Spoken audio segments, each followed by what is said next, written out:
Ice in my veins, I've been driving this train. Years in this lane, there's no stopping this flame. Cause I came to the game and I changed it to play how I like, rearranged it to my own domain. Yeah, I got what it takes, made lots of mistakes, taking shots, skipping breaks, feeling lost, feeling great, popping off, singing straight, never stopped, never changed. All the squad here to play, and I've got something to say, yeah. I work hard each and every day, I get lost in the words I say. I don't push pause, no I push play. I won't stop till I make a change. I withdraw on the things I make. I turn flaws into flawless traits. I build tall, never capped in space. I won't stop till I hear him say, oh, oh, la, la, la, la, la, la.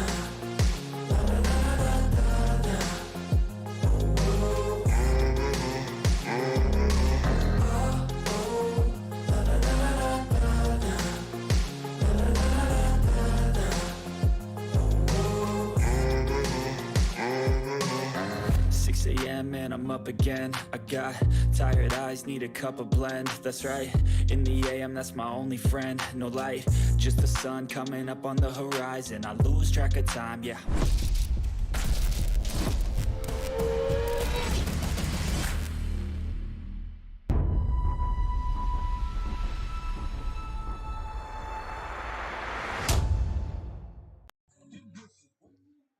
What's going on, everybody? Thank you for tuning in here live on a Beaufort Zone. We got game one of the lower state championship series. Two region rivals squaring off. You got Hanahan versus Beaufort for the first game here and first at bat. On the commentary tonight, my name is Javon Livingston, Thomas Erdell. Malcolm went with the first pitch of the game. Ball outside. And he pitched 5 scoreless innings. And game one of the district tournament for the Eagles gets the game one start tonight here in Lower State as he fires in his first strike of the evening. Eagles had that 1-2-3 rotation of Malcolm Webb, Chase McKelvey, and Davis Woods as Webb fires in strike 2 there.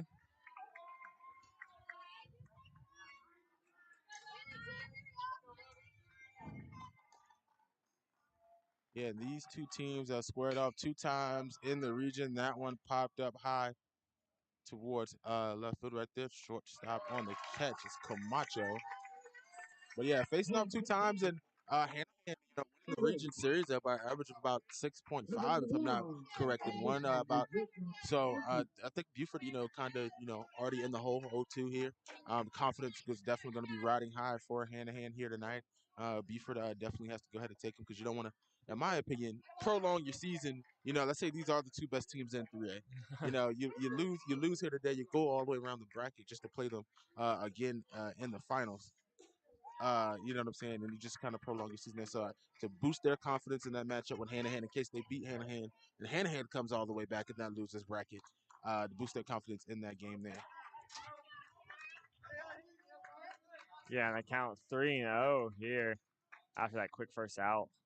Webb trying to regain that command. Fires strike 1 there. And, for Beaufort, coming off the season sweep, getting swept by Hanahan, obviously, as you mentioned, the fact that this game, as that ball is high and caught out in right field by Jaden Andrews for out number 2, stays in the yard for the second out. But as I was saying, they got swept by Hanahan, as you mentioned, but to get this game here at the Nest tonight is huge for them. See their fans, the student section already on their feet, and they haven't even come out to bat yet. So the fan support they have here tonight.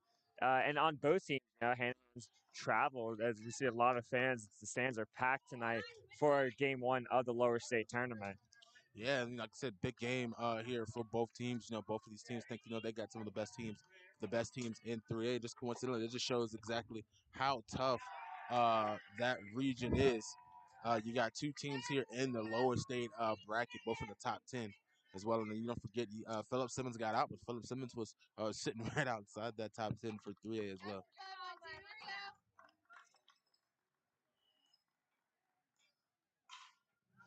That pitch fouled off to the right side. Webb finds himself ahead in the count. 1 ball, 2 strikes. Ball, 2 strikes on Brady.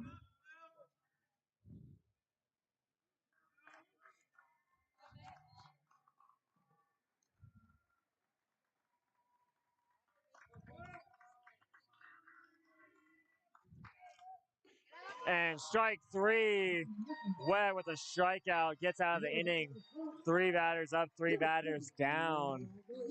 Yeah, and that's a great start for them. Exactly what they need to boost their confidence in this game.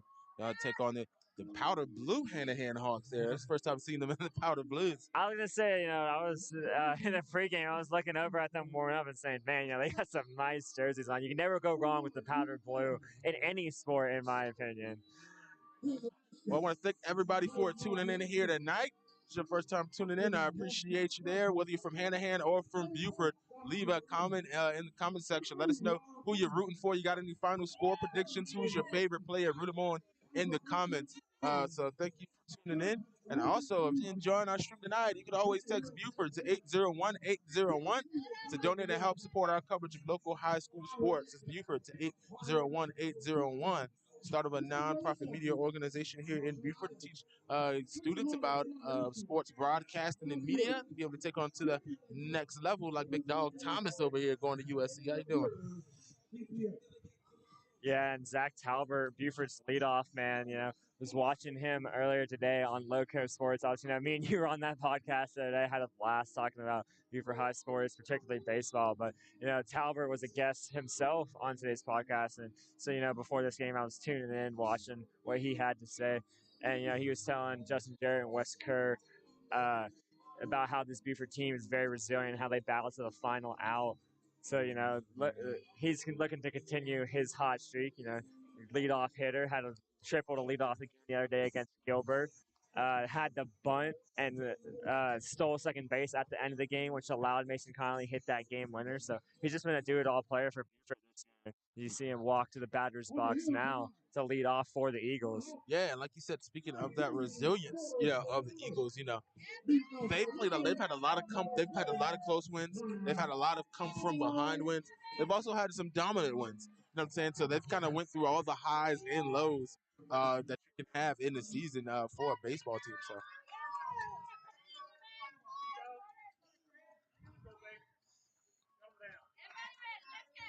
Talbert steps in the box to lead off things for the Eagles in the bottom of the first. First pitch. And that'll get away from the catcher. Or ball number 1. So you Connolly run out there to retrieve that ball. Hand it back to the umpire. Mason Connolly on deck in the number 2 spot. The district championship hero. Ball too low to Talbert there.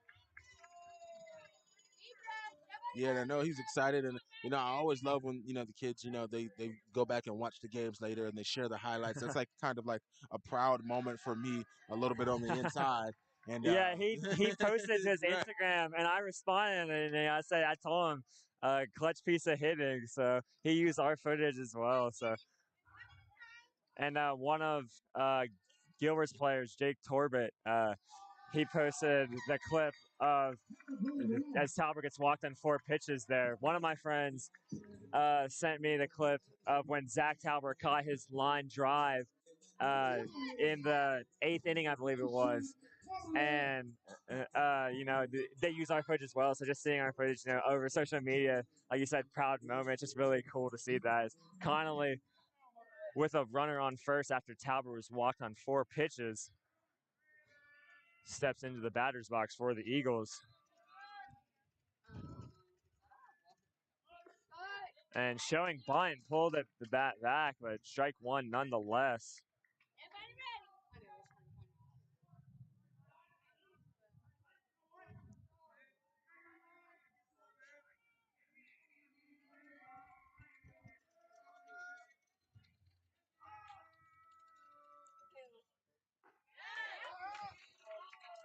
Looks like Talbot thought about stealing there. All right, that pitch ended up in the catcher's glove, and he retreated back to first base very quickly, but see him get a good 2-3 step lead out there now. as the pitcher proceeds to check him over at first base. Able to get back safely. And once again, get a 2 to 3 step lead. Eagles look so far looking like they're going to be active on the base pass once again. And with Talbert going, that pitch by Connolly is fouled off for strike 2.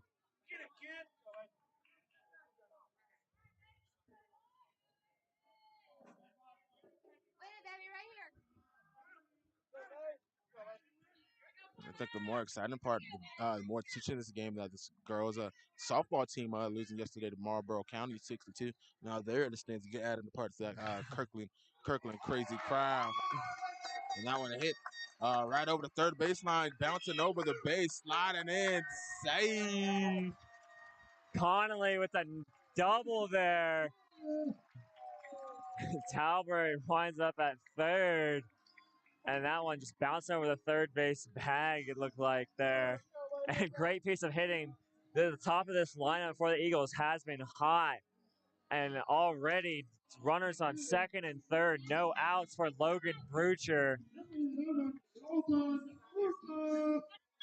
And a chance for him to give Beaufort the lead here early. They scored in the first inning in the district championship against Gilbert, putting up 2 runs. See what they can do here in game 1 of the lower state tournament. And that pitch will hit him. The bases are loaded for Hudson Mullen. And this is a situation Hanahan does not want to be in, having to pitch a back-to-back Division I commits of the Charleston Southern Buccaneers. Yeah, and then Mullen also, he's hit a couple home runs this year, most notably one at Hanahan. Hanahan, you see the gate in the background, the center field fence for Beaufort's pretty high. I'd have to use a ladder to get to the top of it to set up that center field camera. He's definitely got the power, yeah, for and he sure. hit one at Hanahan, and Hanahan's fence is even higher than Beaufort's because they have a neighborhood right, across from the school. That ball hit foul to the left side. Had that dropped, would have been at least 2 runs, but fouled off. Not a bad swing there, just couldn't keep it fair. And, Hanahan has to be careful how they pitch to him here because, you can't give up a walk because that'll give up a run unless, you're just trying to get up one and then get the outs to the next batters. We see Jaden Andrews on deck.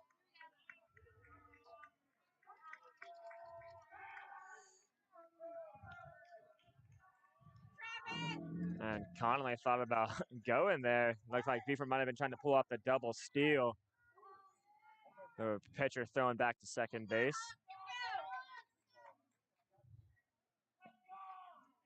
0-1 the count to Mullen now. Pitch finally on the way. He hits that one. To be out to left field and caught. Dropped. Tagging is, dropped, excuse me. They don't realize it. Beaufort's got. And they got to run. They got to tag out somebody so they get the play at second instead of throwing the 3. Everybody jogging. Is that going to be 3 outs for Hanahan? They're going to call him safe. And Monahan is livid with the Beaufort runners right there. The confusion as they weren't paying attention as that ball was dropped in the outfield. You guys can barely see it here on the stream of the quality cameras, but that's going to be 2 quick outs for Hanahan. As the runners of Beaufort weren't paying attention, they saw it hit the glove and just thought that was an immediate out. And now here comes the argument on the base pass. So it's 2 outs, and he's trying to get the 3rd one. And Hanahan, now the coaches both fired up as the pitcher's getting fired up here in the lower state championship.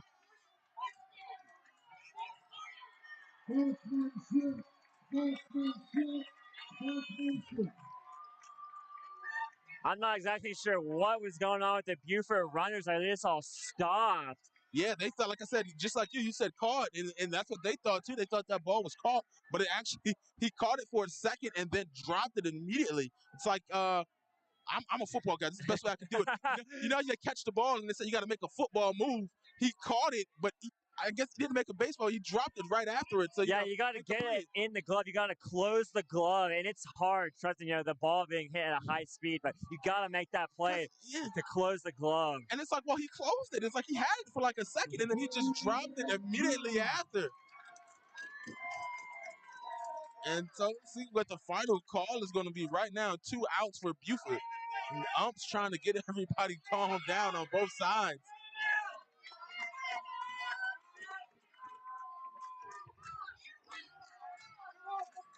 And a feisty one here early already. So 2 outs, and I think it's going to be runners on the corner for Beaufort as Connolly Hudson at the first base, and Connolly was taking his time jogging over to third base in the confusion after he was told to run. He didn't know what was going on there. And a don't missed know opportunity what for is Beaufort. going on. They could have got 2 runs scored. They could have had so many runs scored. They could have still had 0 outs, and the bases still would have been loaded, but just a lack of awareness. And Hanahan's coach is livid right now. And you see Hudson Mullen going over there towards his coach. They bring in a pinch runner for him, as they so often Hudson do. Mullen getting over there. He's pinch runner in, but yeah, he's going over to the bench. He's getting the crowd hype. He wants to He's always brings the energy. He's fired up. And they're ready to go because, like I said, that 0-2 in the region now, they lower state championship. They still think they got a shot, and they're proving it here so far. They're playing hard. They want to prove that this team isn't far and away better than them, and still arguing on the catch. And like I said, you see the motion there. He's arguing that he closed the glove, that ball was caught out. And that's what I mean right there. He actually caught the ball. You can tell. You can see. I saw it. He closed his hand, and it just. I don't know. I guess he dropped it when I don't know. So I don't know the baseball rules. Football, you would have to make a football move. He caught it, made 2 steps. I don't know. That's the challenge right here. And here comes the conversation with Anthony Nick last.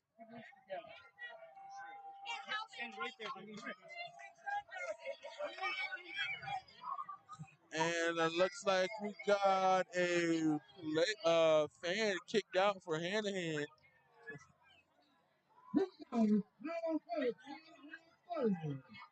And then soon they're cheering him on. And now here come all the Hanahan fans trying to make their case to the athletic director, Link Lyles, about him being kicked out of the game there by throwing him in the egg, Link Lyles. But he's having a conversation with him, but he didn't throw him out yet. Hanahan already trying to plead their case already. Is this a feisty one already here? So the final result going to be runners on the corner for Beaufort, 2 outs. No run scored. Missed opportunity there for Beaufort. And Andrew's standing on deck like he just wants to hit, but unable to. Yeah, Jaden Andrews is ready to go. He's got 2 sets of batting gloves on.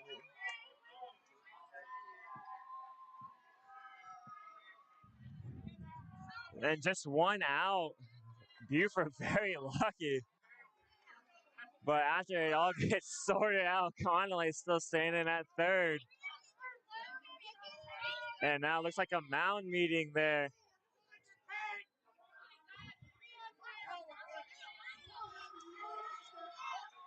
Trying to see who's jogging out to that left field. I believe that's going to be Ted Braden Joseph that was out there that dropped that the confusing drop there.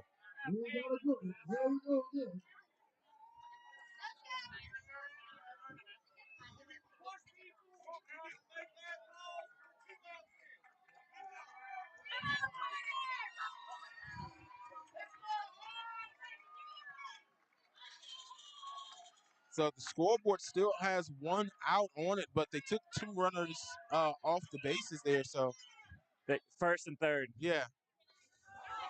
And the ball and the steal right there to second base.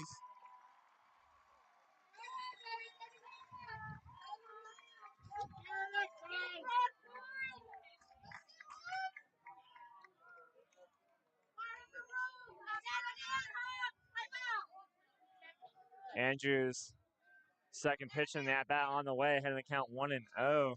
Runners on the corners. Or actually, second and third. I didn't realize he advanced to second base. There's so much going on right now. Fans still livid at the umpires.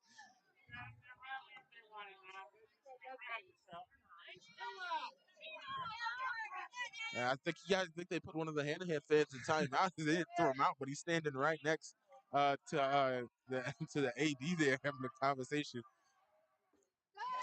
Swing and a miss for strike one.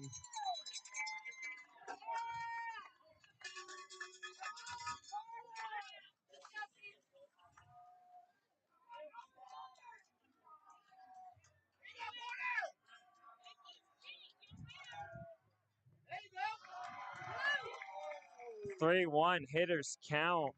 And should he walk here, that'll load the bases for Carter Bowersox behind him. But Yeah, still the a pitch loaded here. again. Yeah, about to say some off pitching here to start off by Porter Spravero.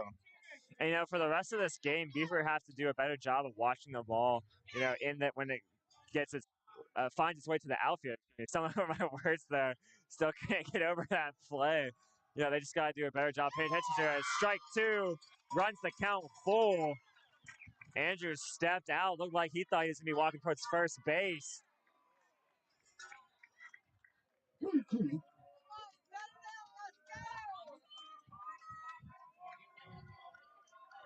Spravero already had a long day at the mound, looking to get out. That one sent out. And it drops, I believe. Runner scores. And safe is the call at second base. The runner thought about going, but retreated back. Nonetheless, that'll score Connolly from third and 2-0.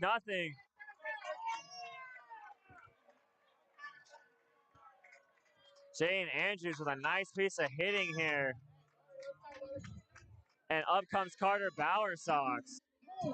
Yeah, and they got, the ball dropped. They tried to get the tag out on second base as he took off for a little second but ran back. And so instead of opting to go to the third base. Yeah, able to get back and runners on first and second. Still just one out. And Bowersox looking to bunt. He will. Right to the pitcher and out at first. He advances both runners. Now it's up to Chase McKelvey. So they did leave it at one out. That makes the second out, which is confusing to me because the bases were loaded when Mullen went up. So you left runners on the corner. No one scored. You took off the second baseman and the scored run there. So that should have been 3 outs, but instead you got 2 outs now. Yeah, and Bowersox came in and did his job with that bunt, advancing the runners. And now Chase McKelvey will swing and not make contact for strike one.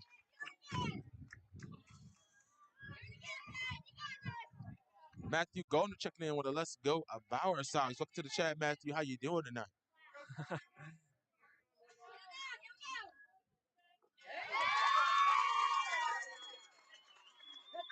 And Beaufort, just like in that district championship against Gilbert, so far they put up 2 runs in the top, bottom of the first, excuse me. They're the home team. I almost said top of the first there, but in the bottom of the first they were able to put 2 runs.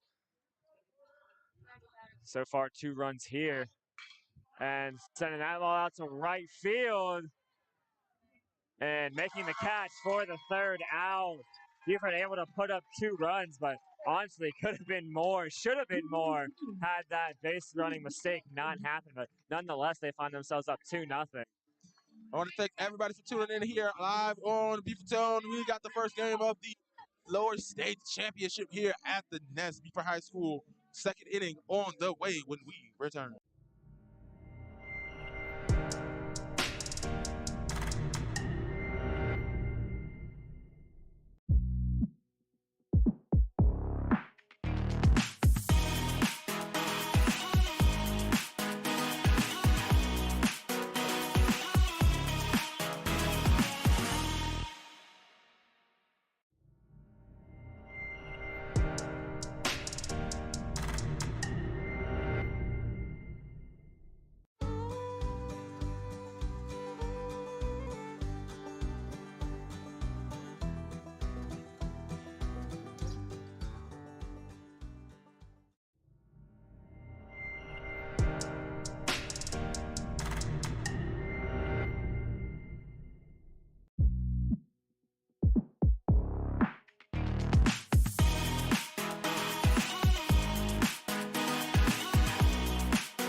Welcome back, everybody. We got the 2023 South Carolina High School League 3A Baseball Lower State Championship here on Beaufort Zone, live from Beaufort High School with a feisty first inning, but now top of the second on the way as Hunter Gomes steps into the box. Webb fires in strike one there, looking to continue off that momentum he started off with in the top of the first. Had a 1-2-3 inning, and fires in strike two there.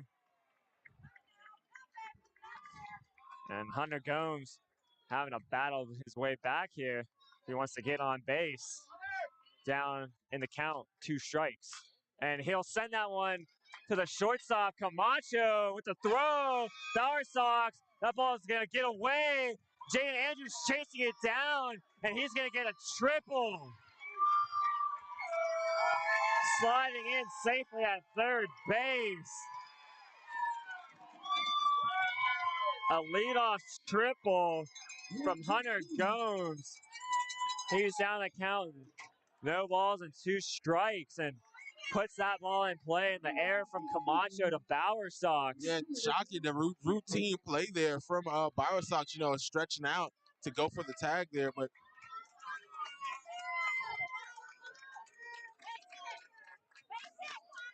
now Kwame Parker, the chance to give Hanahan their first run of the game.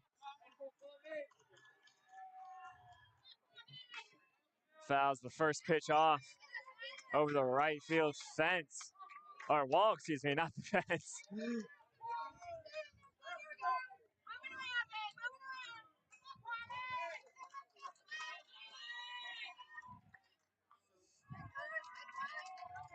And that one fouled off again for strike 2.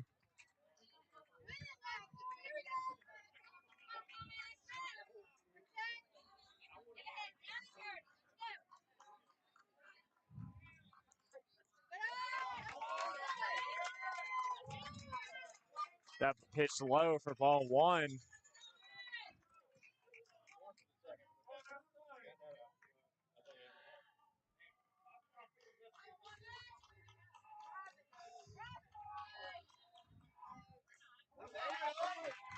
That pitch fouled off. Staying alive in the at-bat is Kwame Parker.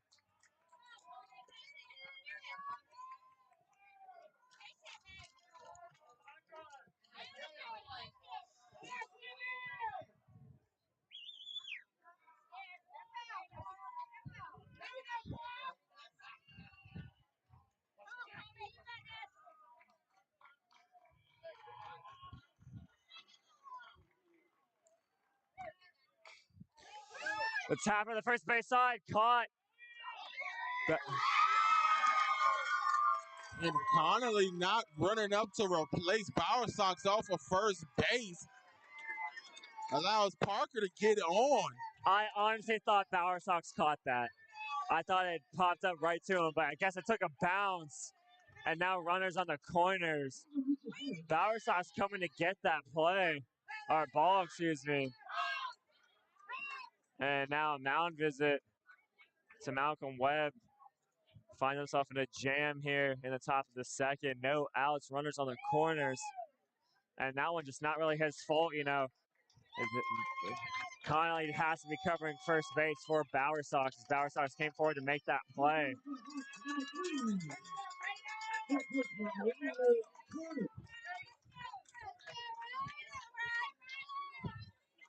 And now Parker getting a big lead out there at first base. And that one hit right to Connolly. He'll shovel it to the second for the out. And double play for the Eagles. 2 outs. A runner will score.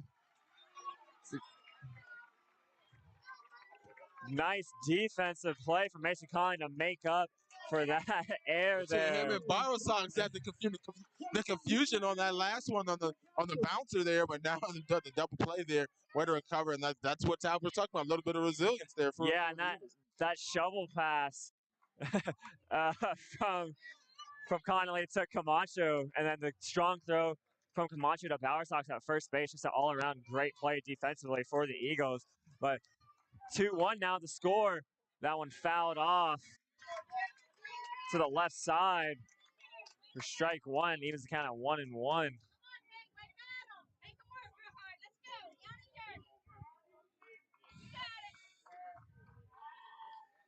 Nick Capello will take strike two there.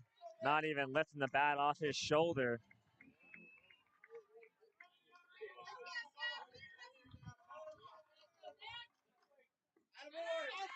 And that pitch low and outside for ball two.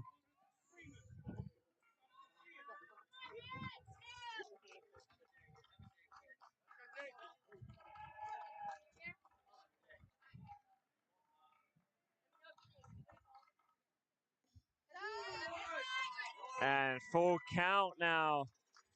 That one just a bit high from Malcolm Webb.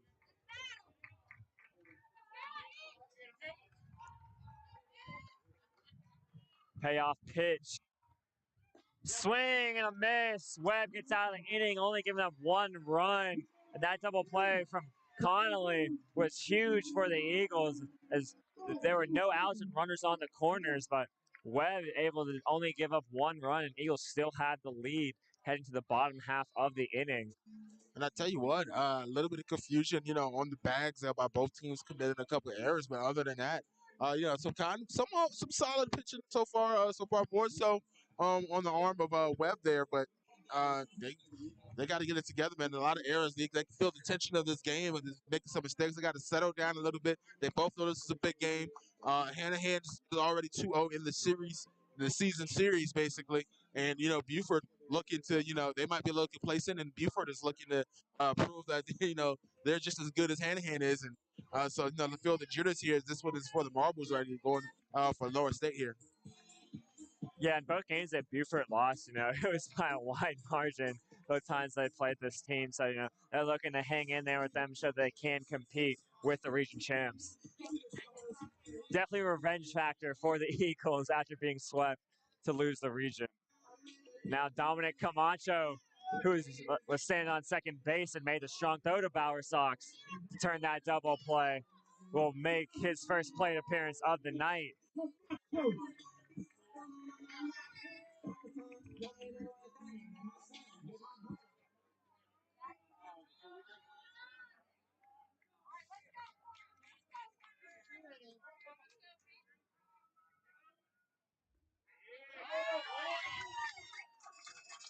Strike one to Camacho there.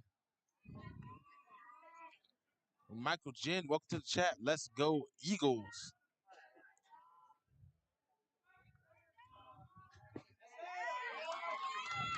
Strike two. Camacho finds himself down 0-2 in the count.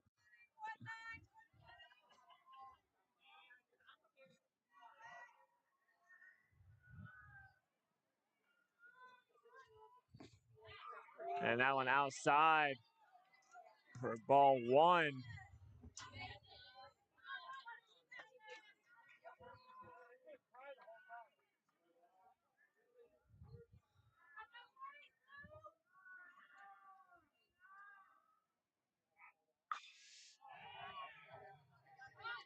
And that one hit into the left field, backtracking and caught. The shortstop going all the way out to short left field to make that play. Saw the left fielder coming in, but now Malcolm Webb, usually Beaufort has a designated hitter for him, but tonight pitching on the mound and batting at the plate.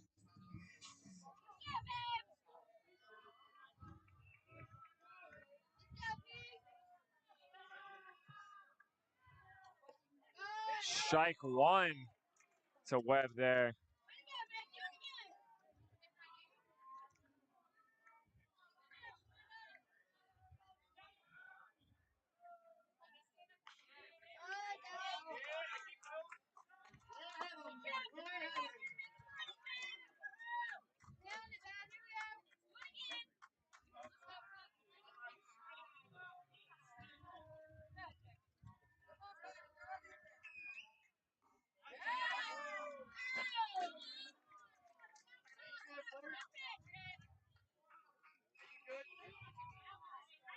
Camacho down 1-2 to Sparvero. Excuse me, not Camacho, Webb. Swing and a miss for out number 2.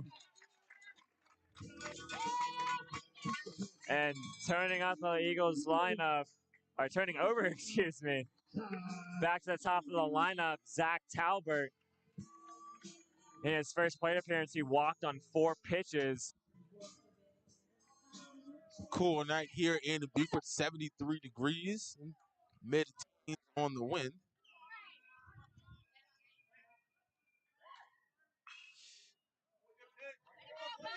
And fouls off the first pitch for strike 1. And he didn't even lift the bat off his shoulder his first appearance and already taking a hack at that one.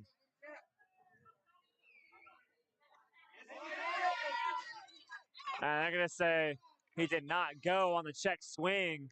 Count will be 1-1.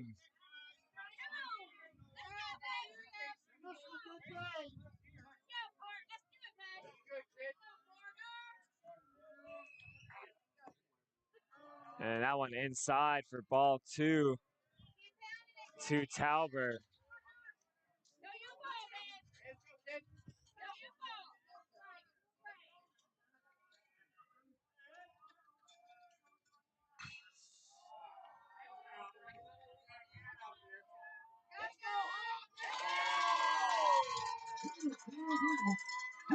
Out number 3 ends the at-bat for the Beaufort Eagles.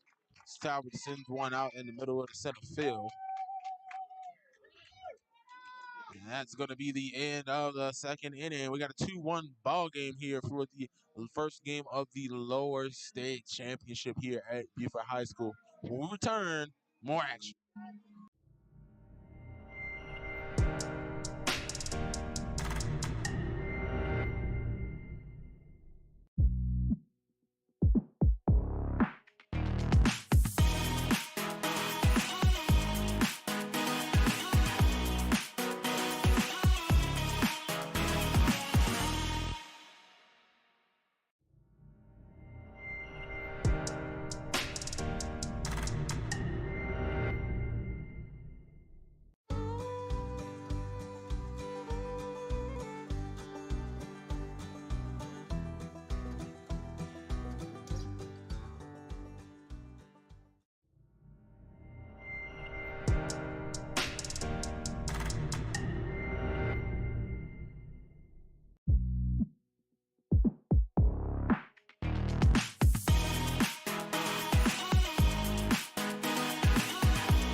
Welcome back, everybody. Top of the third inning. Joseph at bat first. Hits that one straight to center field. Talbert with the catch out there in center field. Beaufort's outfielder is always so good defensively. And a quick first out for Malcolm Webb and the Eagles.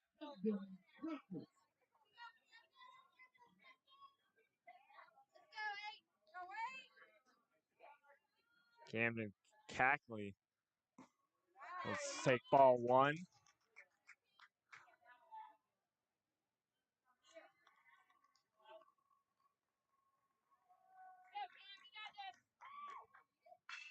And sending that ball to the shortstop. And unable to knock it down was Mason Connolly. And I said shortstop, I meant second baseman, but had he been able to keep that in front of him, might have had a play. But the second baseman, Connolly, unable to, and that ball leaked through all the way to Jaden Andrews. And after a quick fly out, Camden Cackley with a single there. And the runner going. Mullen with the throw. They got him in a rundown. And Bower Sox will tag him out. And instantly erasing that single. He tried to go, but a great throw from Mullen. And Camacho and Bower Sox had him in a rundown, and Bower Sox applying the tag for the second out. And the more I learn about baseball as we've been covering these teams this year, running coaches are very important. You know what I'm saying? Letting players know when to go and when to run based on the error so they can be focused based on solely on sprinting to the next bag. And they're the call to go try to steal second base on the pitch. Didn't pay off. Oh. Yeah, he got on base, and 5 seconds later, he's tagged out in a rundown. So erased that hit that he had. Count 1 and 2 now.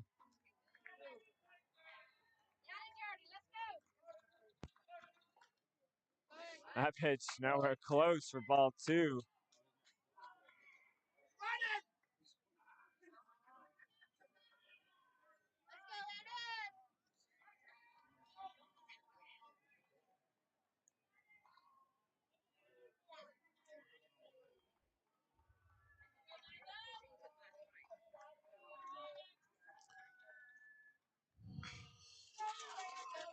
Cracked out the right field towards Andrews and foul ball.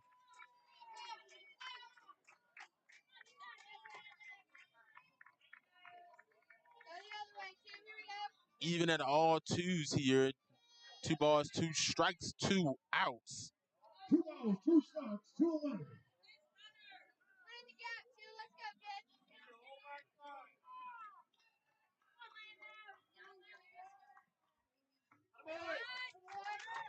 The count moving to 4-3-2.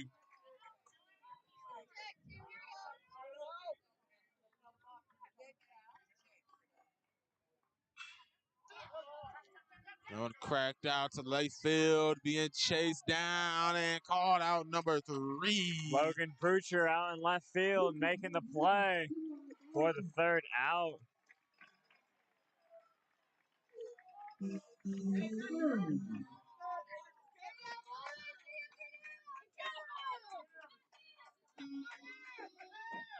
All fans, give yourselves a hand for John Wagner.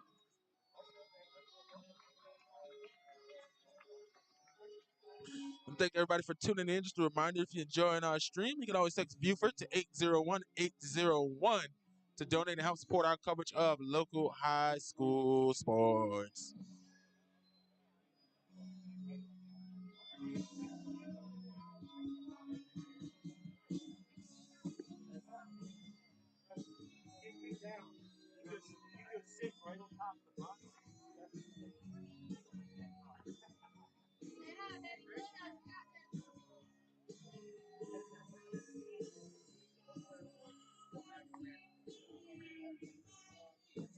And Mason Connolly going to lead things off for the Eagles.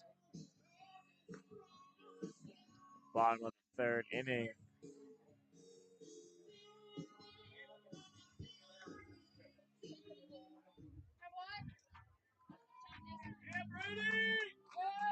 As he makes his way to the batter's box for his second plate appearance of the game.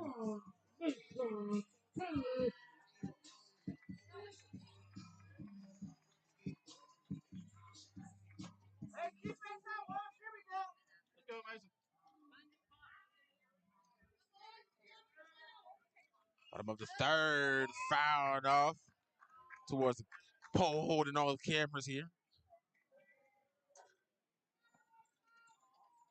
And we've been kind of hammered by the wind a little bit as the nets really haven't been tightened here as yet. And that ball foul and out of play over the Hanahan dugout on that right side.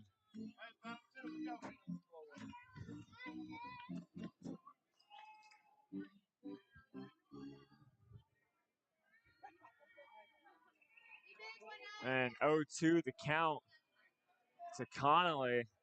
trying to battle his way back in this at-bat. But he'll send that pitch out to right field and caught for the out.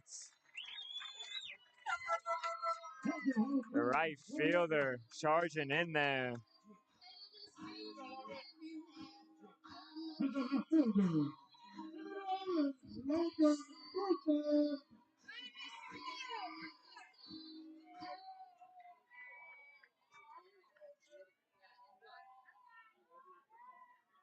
Logan Brucher making his second appearance. And he'll take strike one.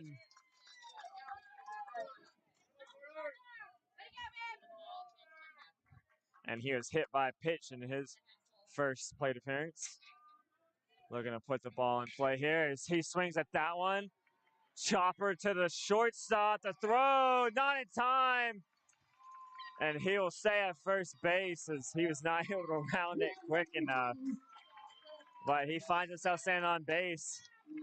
Yeah, the error to first base, that one just got a little bit off target. Not able to rein it in.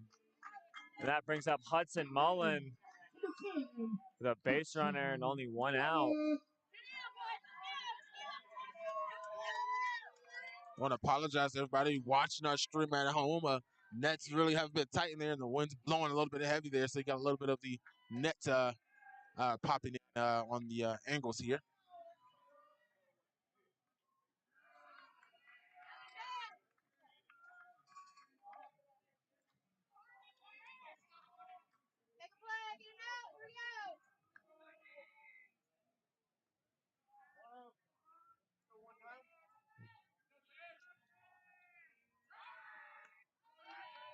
And Brucher trying to steal second base there. Pitcher throws over, and he is forced to retreat.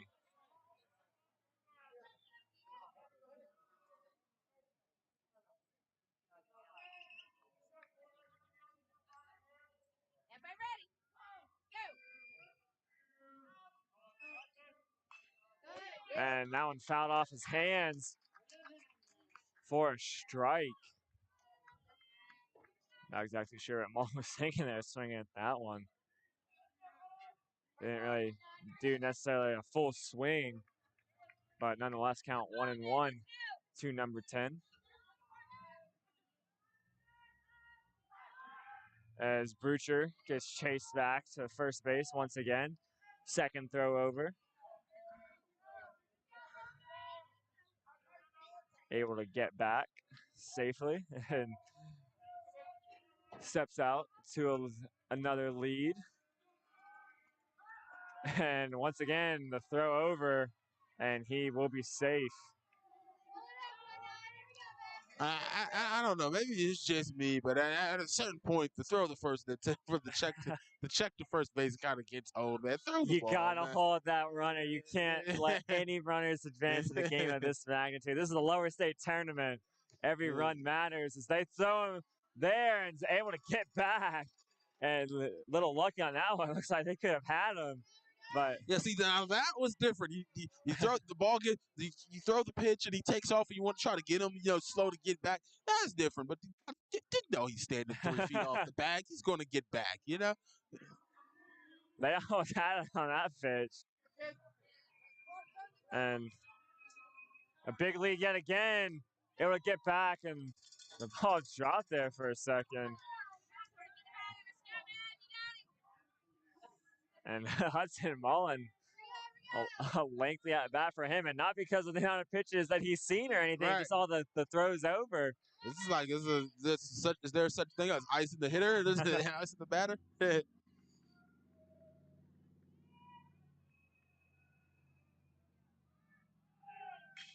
And runner going, but fouled off by Mullen to even the count at 2-2.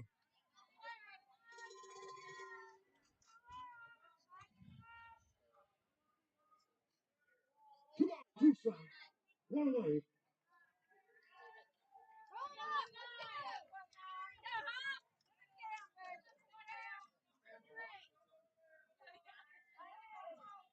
And time called just before the pitch was thrown. Mullen steps out, takes a deep breath, steps back in.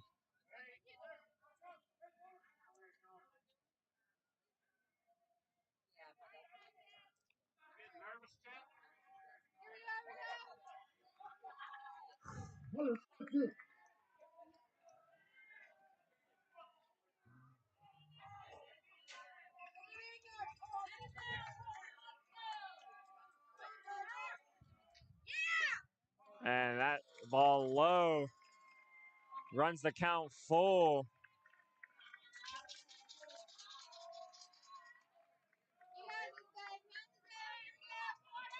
And as I'm looking around, I think that fan was removed from the game, as I don't see him behind us here in the bleachers. And hitting that ball over the head of the third baseman. Brucher going all the way to third. And Hudson Mullen able to get a single. The full count pitch, send it over the third baseman's head. Now a pinch runner coming in for him. He did his job. They're taking him off the bases. He's there to catch for the pitcher and hit the ball hard. That's it. As I said, long legs. Just have that long stride, but he just don't get too much horsepower to pick those legs up as Hudson Mullen. So he always comes off. He gets a pitch run every time. He definitely doesn't have the speed. Runners on the corners for Jaden Andrews.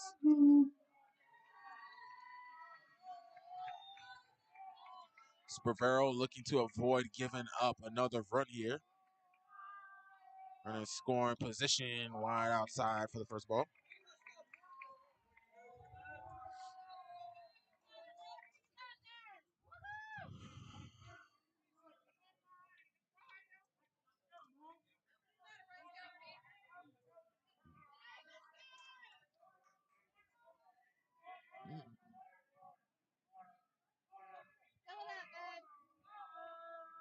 Want to know the count to Andrews. And runner going, the throw. And the second baseman is playing, or shortstop, the shortstop was playing very much in to that throw, even though it was right on the money. He wasn't even standing on the base. He was standing well in front of it. Not exactly sure what that defensive alignment there was, but now runners on second and third. Yeah, and I mean, I think, he did, exactly what, he was expected to do there. You see a runner taking off. Mason Brady saw a runner taking off to second base, and he just threw it to the first person he'll find over there near second base. Yeah, and Andrews ahead 2-0 in the count. Good spot right here for the Eagles. Should he be able to put the ball in play or draw a walk. And a strike one fired in there. And that gets the Hanahan crowd right behind us excited.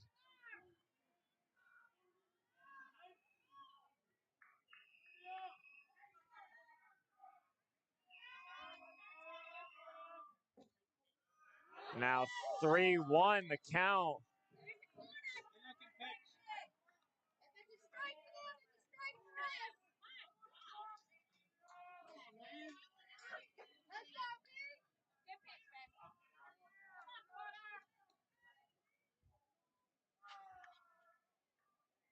Swing and a miss on a low one there.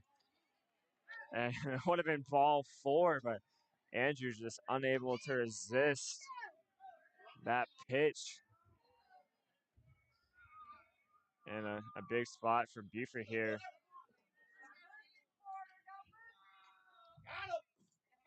And draws the walk on the full count pitch. And him swinging at that low one is not going to matter. Fortunately for him, he'll be able to reach base. And Carter Bowersox, I know we say it every time he comes up when the bases are loaded, but he has hit a grand slam over the left field wall at this field. So, he's Mr. Grand Slam. He comes up the Lamborghini Mercy. He has to do it. You know what I'm saying? And it's one of those things you do something amazing once, somebody wants you to do it all the time. I want to see another one. The chances are very slim. You don't see them all the time. But why not, Power Sox? Go crazy. Fouling off the first pitch. He's thinking the same thing. And 1 out. Bases loaded. Beaufort a chance to get that run back that Hanahan scored in the top of the second. and possibly more.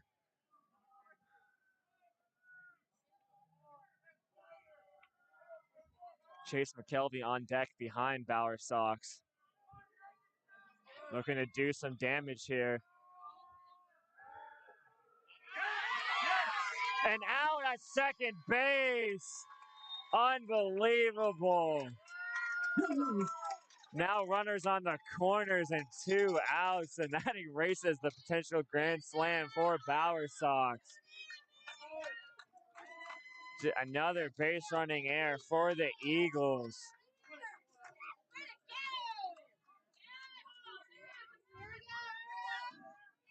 And, you know, in a game of this magnitude, you just can't be making mistakes like that. You got to tighten those things up. I'm sure, you know, coach will give all the players he's talking to about what and what not to do on the base pass after that plays. Yet again, they were unable to get back safely. And Yeah, I mean, it came off guard. You know, when was the last throw, last check to a base? And Andrews, they're turning a double steal here. And Andrews is going to wind up on second. If they had to worry about the person on third. Yeah. They were going for the double steal there. But focusing on the runner at third, Logan Brucher, they had to took their eyes off Jane Andrews, who's able to get to second. Yeah, and I got caught up watching the game here, didn't switch the cameras for our fans at home, but that was the most lackadaisical steal. I know. I thought they had Andrews in a rundown for a second, but then Brucher started to run home, so that obviously, you know, they got to worry about the player going home more so than the player going to second. Right. As like you said earlier, the reason why they're trying to get those tackles, you want to every run count, you want to get as many runners as you can. You don't want anybody to score, and especially you don't want to get down 2 here to Beaufort.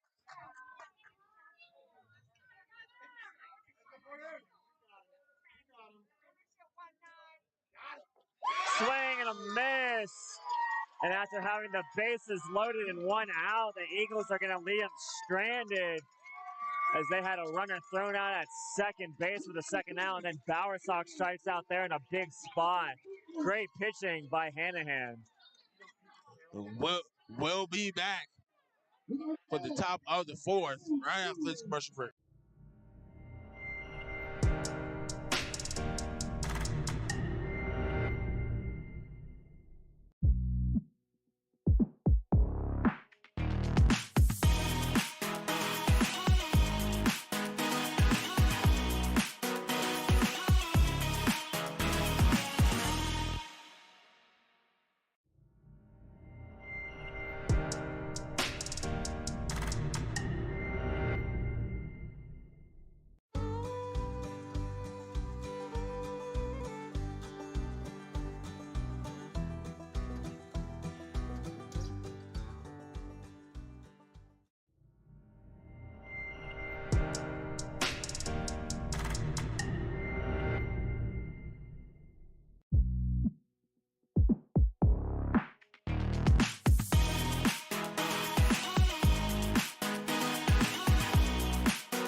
Welcome back, everybody, to the top of the 4th inning here on Beaufort Zone. We got the 2023 South Carolina High School League 3A lower state tournament here.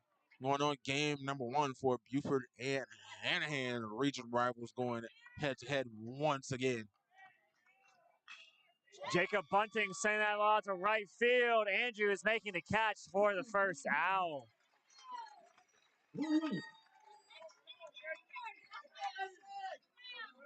And a loud sound off the bat, but traveled all the way out to Jane Andrews out there in right field. Shout out to my guy, Russell Regina, checking into the chat. The thanks for the coverage we're doing in the low country. That's my fellow classmate right there, Battery Creek 2012 right there, checking in. Dolphin pride. Dolphin pride, baby. You got to with the way our records look, you know what I'm saying? I live right down the street, so even though I don't go there, obviously other than Beaufort, somewhat rep Battery Creek. Obviously, Low Country Montessori comes first for me, but then Beaufort because we're covering their sports, then Battery Creek because I live right down the street on Possum Hill. So. Right around the corner, man. Got ties to everything. The Holy man. Trinity right there on schools in Beaufort County. And a nice snag. Yeah. But one of Beaufort's coach over there in the dugout hit a chopper. He caught it barehanded and made the throw back to the pitcher. Not sure which coach that was for the Eagles, but made a nice play in the dugout. 1-2 the count. Malcolm Webb in search for the second out for the Eagles and trying to get on base for the Hawks. Mason Brady. Wearing number 12, his last name is Brady. It's perfect. He's going retired. He's retired. He's up next.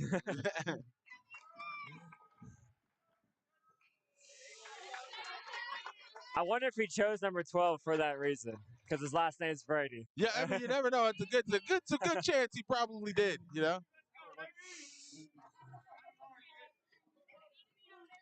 And that camera's got knocked off a little bit there, so if we get a little hit over to third base.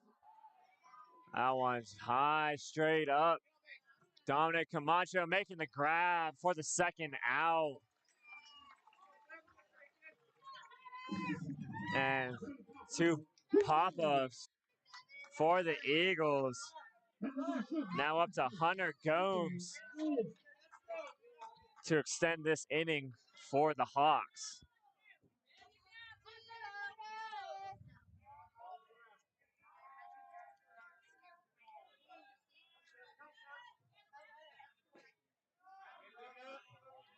Ball 1 to Gomes there from Malcolm Webb. Second pitch of the at-bat on the way. Swung on, pops up to the infield, and Mason Connolly will catch the third out. 1-2-3 go the Hawks. Malcolm Webb posting a scoreless top of the fourth.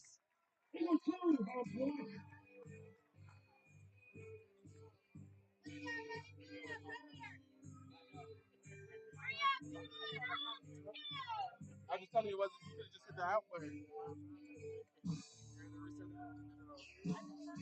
Huh? I know that.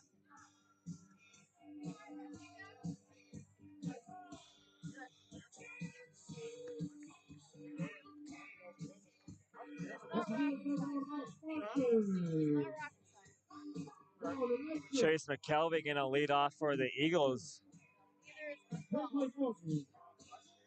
Here in the bottom of the fourth. Beaufort still with that 1-run lead, trying to add on.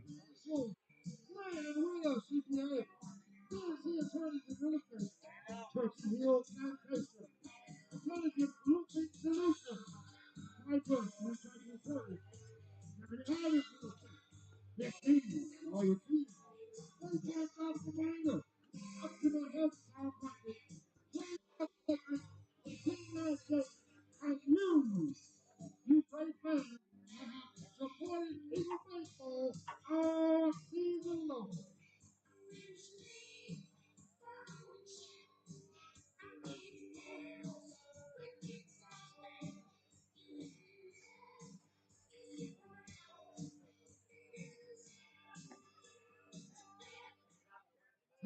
Eagle number 2. And McKelvey leading off in the bottom of the fourth for the Eagles.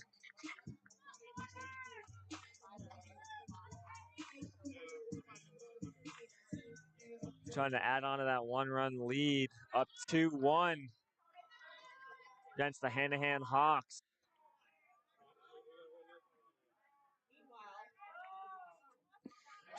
Swing at the first pitch, unable to make contact for strike one.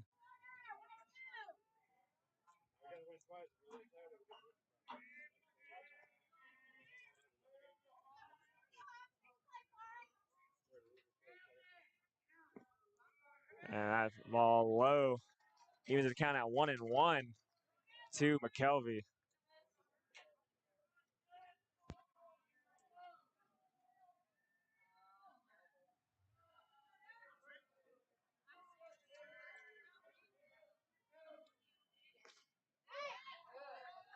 That ball outside for ball two.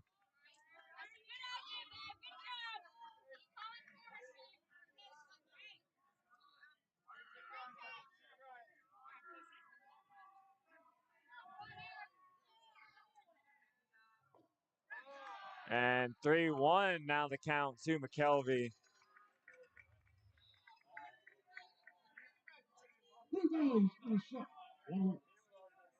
Couple of pitches low.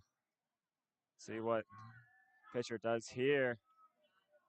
And strike two runs the count full to the third baseman.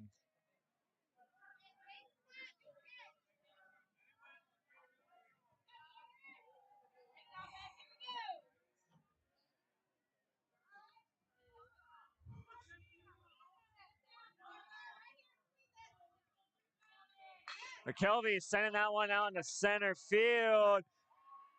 And caught, or no, they're going to say it's an out. It was caught. What a great play defensively. The diving catch by Kwame Parker out there in the outfield. Yeah, what an unbelievable play. Looked like that one was going to get down, but Kwame Parker playing great defense out in right field for out number one. Brings up Dominic Camacho.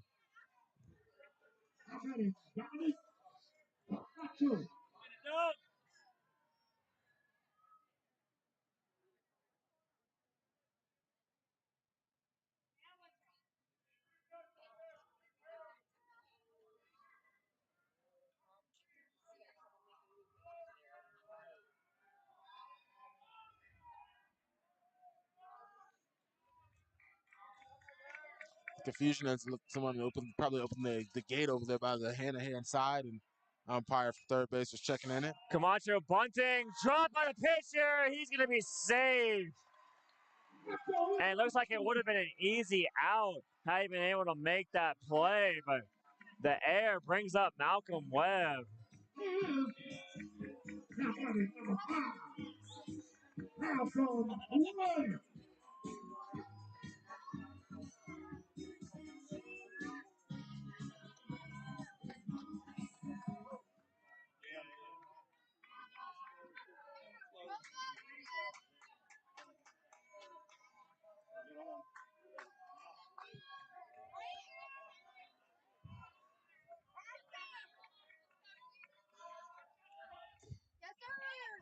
And Webb attempting to bunt there, pulled the bat back for ball one.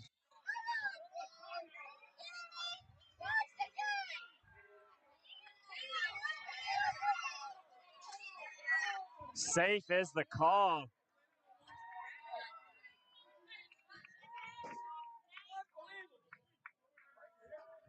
Hanahan section upset with the call made at first base. Camacho able to get back safely. Hunter Kearney checking in saying Beaufort got the best student section in the state. What you think about that one? Honestly, probably agree. I love the crazies. You know, whenever we were covering the basketball games, they always turned up.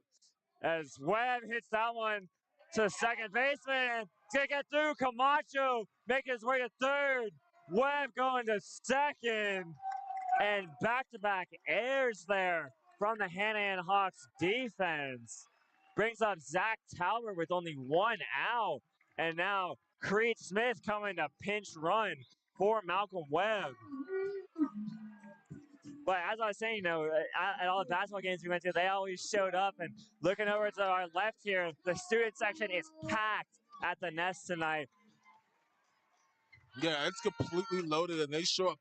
And I mean, these fans are honest too. They don't just cheer for their guys; they'll let them know too. I mean, granted, they don't boo their own team, but there was a moment during basketball season when the boys' basketball team was not winning too much, and that student section started to look a little bit empty.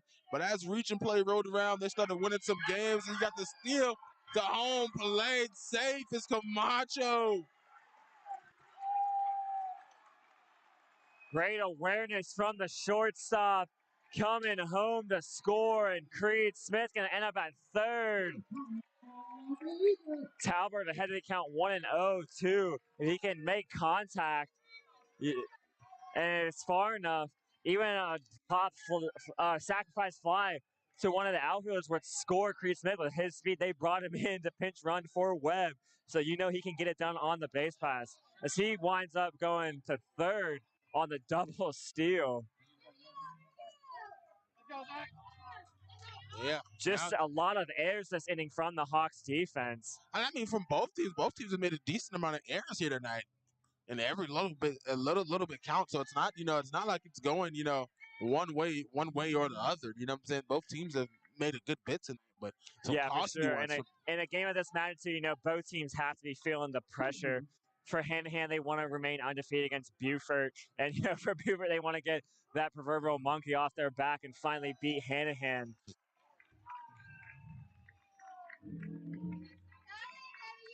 Talbert ahead in the count. 3 pitches, all balls, ahead in the count 3-0.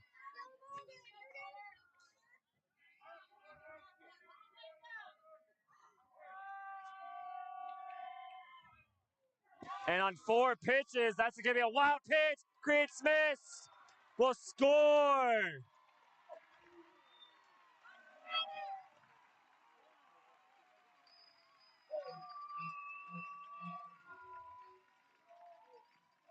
And Beaufort High is starting to get up by 3 now and starting to kind of get a little bit more of a comfortable lead. I mean, all it takes is 1 inning to be able to come back from 3 runs down, but starting to get a little bit more comfortable of a lead, from a great inning by way of Hanahan.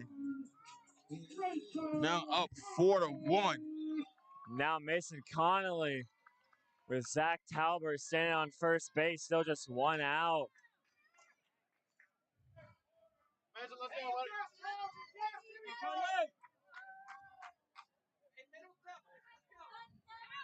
After that mound visit, see how the pitcher for Hanahan bounces back here.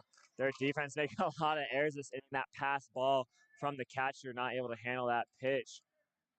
And another one there makes it all the way to the back wall, and Talbert will easily advance to second base on the wild pitch.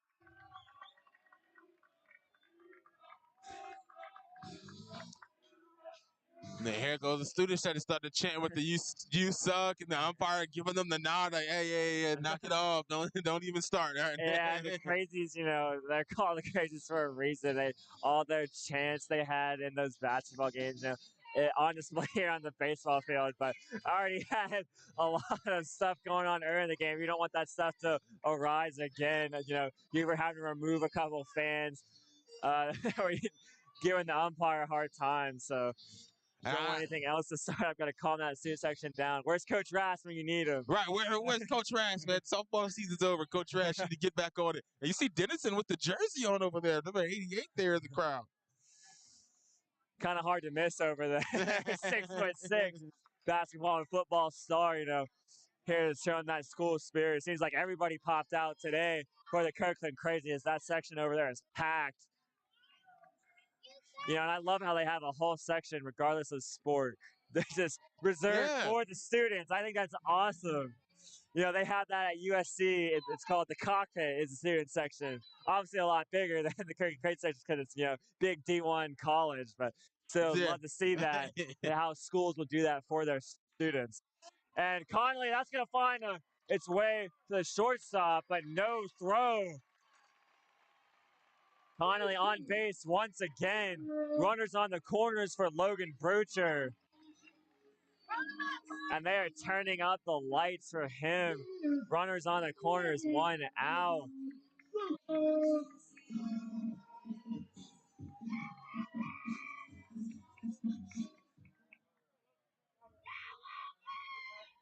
Beaufort already have scored 2 runs this inning. Looking to add on some more here.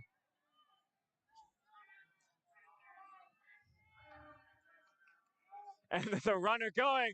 Bruger is going to get that one in the right field. Zach Tauber will score. And with Connolly already running, he's able to round second easily and get to third base. Great piece of hitting by Logan Brucher. An RBI single. Brings up Hudson Mullen in the exact same situation for Mullen that it was for Brucher. Runners on the corners, 1 out. Yeah, and this is, like I said, just great situation for them. They're for good hitting, and they got to do the step right here. And this is good because whoever wins this game, if they win out all the way to the championship, to the lower state championship, and the other person but they would have to come to the other person for that championship game. So whoever wins this gets home field advantage if these two teams again later on in the bracket. Should one stay in the winners bracket, of course, that is. Yeah, both teams having to travel to Columbia this Saturday, regardless of who wins or loses. You know, to play, one will play obviously in the winners bracket, the other in the losers bracket. But with Brooklyn, Casey, and Greer both being in the Columbia area, both these teams are going to have to travel up there. And Logan Brucher able to get back safely.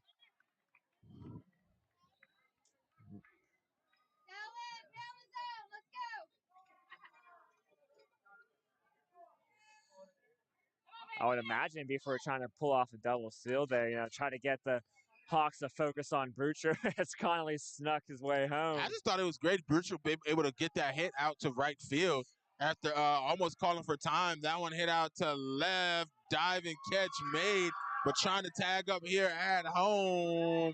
And the Eagles are safe. We got an error, run scored, going back to second base, and they're going to call him out.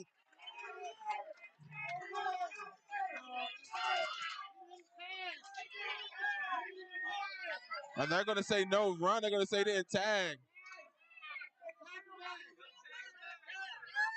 And they're going to call him safe.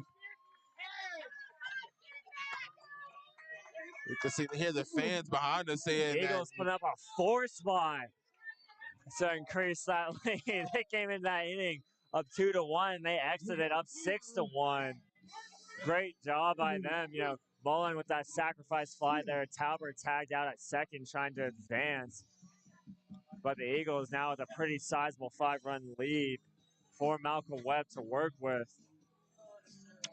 And that brings us to the end of the 4th inning. Top of the 5th on the way. Beaufort with a 6-1 lead over the Hanahan Hawks for the first game of the 2023 South Carolina High School playoffs. On return.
Welcome back, everybody, into the top of the 5th inning here on Beaufort Zone Live. We got Kwame Parker coming up to bat for the Hanahan Hogs. Looking to start a comeback run to dig into that Beaufort High lead. A little bit of a different score than the first two meetings between these two teams. Hanahan being down for the first time.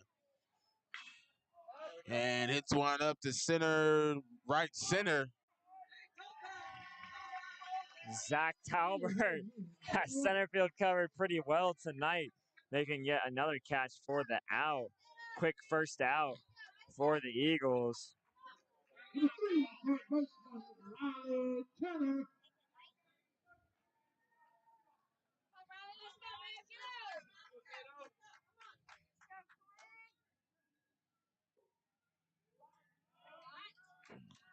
Ball number 1 for Turner.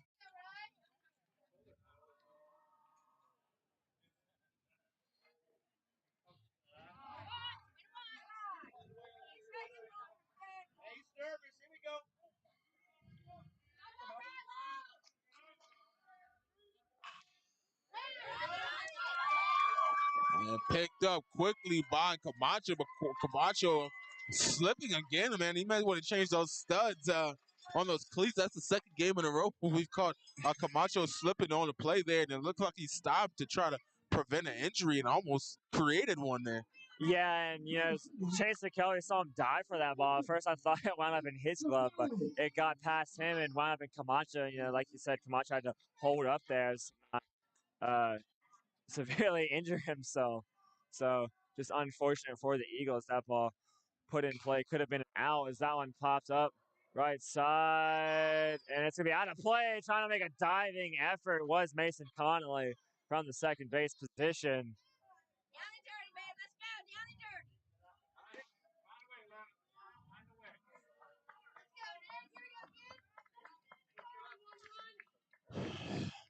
And shout out to Coach Lanham joining us in the chat with the Let's Go Eagles, shut him down. So far, they're doing just that. Only giving up one run through 4 innings so far from Malcolm Webb.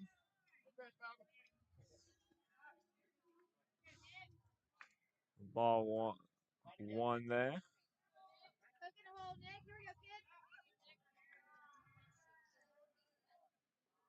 And strike 2 to Nick Capello.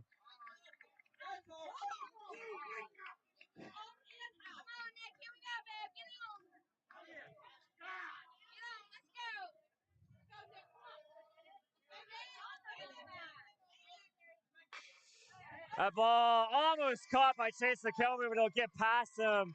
And a single from Nick Capello. Chase McKelvey just barely not able to make that play at third base. And runners on first and second, 1 out. Braden Joseph now coming to the plate. And a chance for Hanahan to get some of those runs back.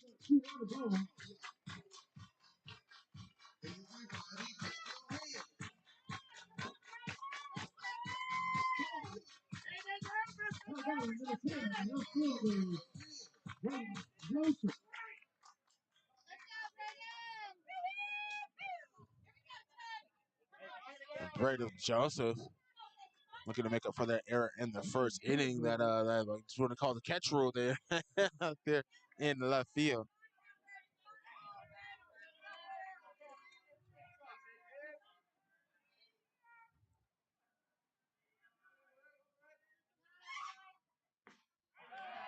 Strike 1 to Joseph.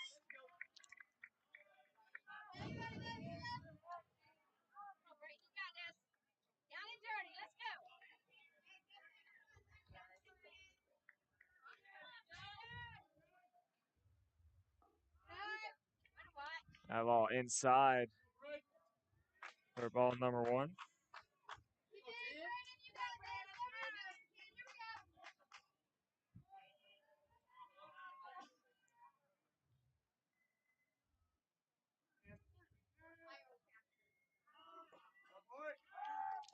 And try to make a throw to second base in the air, but it's going to hold at second. Luckily for Beaufort, Talbot was playing somewhat in from his center field position. Otherwise, that throw was way off the mark. The base runners holding at first and second. Beaufort avoiding a disaster there. 2-1 the count to Braden Joseph. See those runners getting a lead. And Mullen faking the throw to first. 3-1 the count to Joseph now.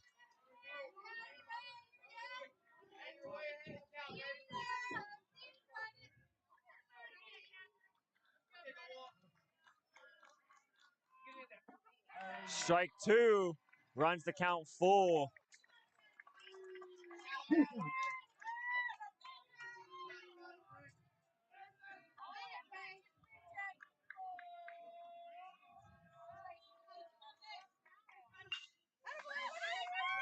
That ball hits a Connolly, who will throw to Bowersox at first. Get the easy out. And now 2 outs.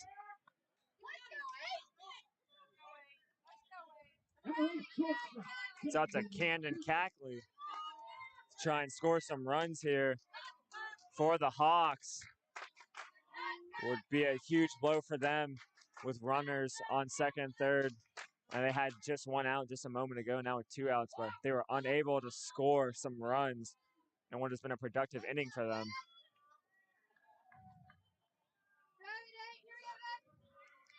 And then the pinch runner sitting on third is Braden Mitchell. I don't believe Mitchell came up to bat for the Hawks. I didn't see them switch out there.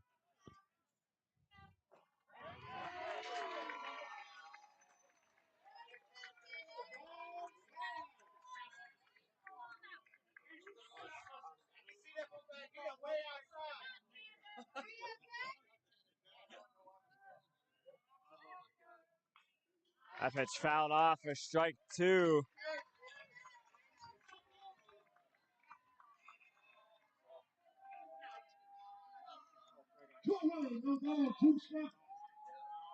And Webb trying to put up another 0 on that scoreboard.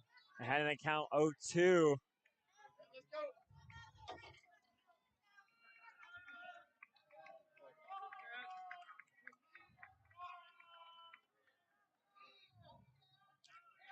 Gotta watch for third base. That one hit straight down the middle. Going to be caught by Camacho and then dropped, but a runner's going to score for Hanahan.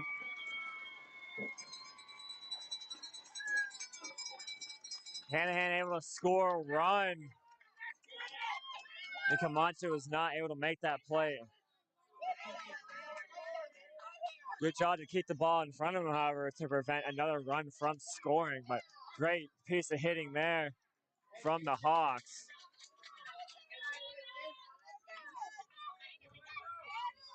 Cackley putting the ball in play. It leads to an RBI. Runners on the corners. And first pitch fouled off.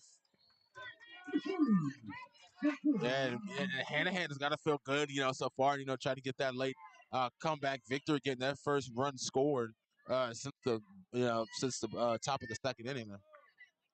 Yeah, now Landon Gomes up to the plate. Fouled that first pitch off for strike 1, but trying to decrease the deficit even more here. Webb checking Cackley at first base.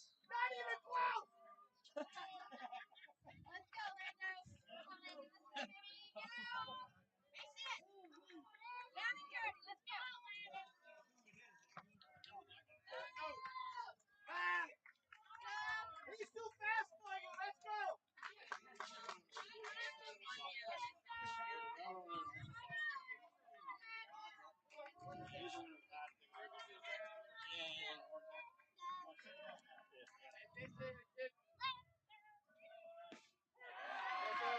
Strike 2. And Allen Cleveland talking about growing up near Beaufort High, class of '76, tuning in the chat. And you're right, man. Beaufort has been a great year for Beaufort High School, man. They've been extremely competitive at all sports. As I'll try to get the throw to second, and are we going to get a rundown? No, we're just going to make sure the runner gets back to Chasing first them base. all the way back to first base there. Mullen with a nice throw.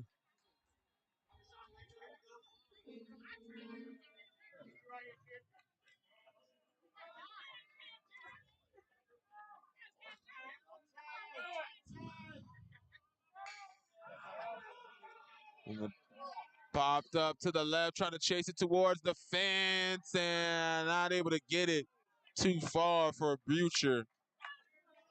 Yeah, gotta in that ball's wild. Like I admire the hustle from Beaufort.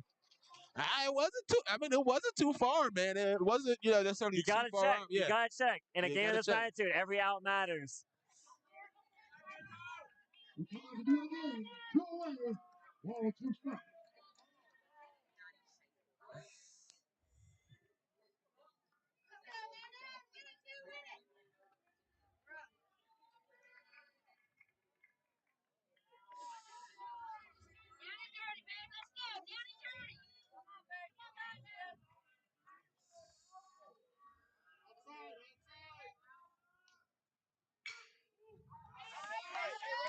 Once Fouled again, off a yet foul. again.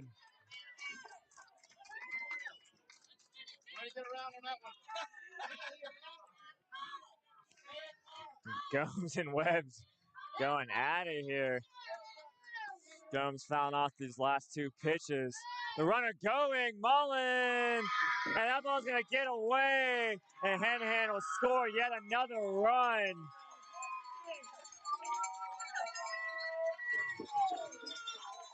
And at this point, so far, those throws to second base hasn't going too well tonight. Just hold the ball. just hold the ball.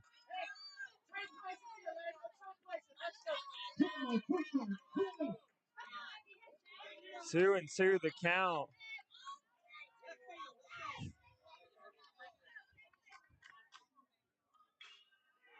And another pitch fouled off from Landon Gomes. Putting together a nice at-bat here against Webb.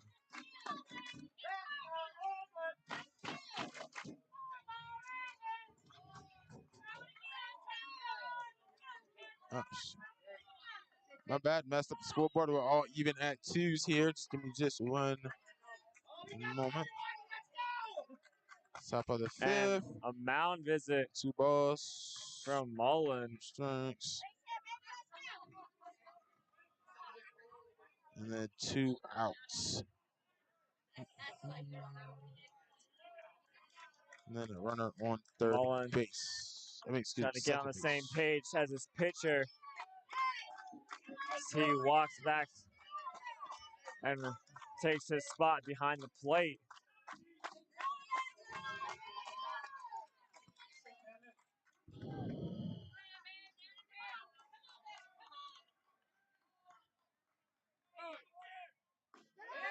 And that pitch will run the count full.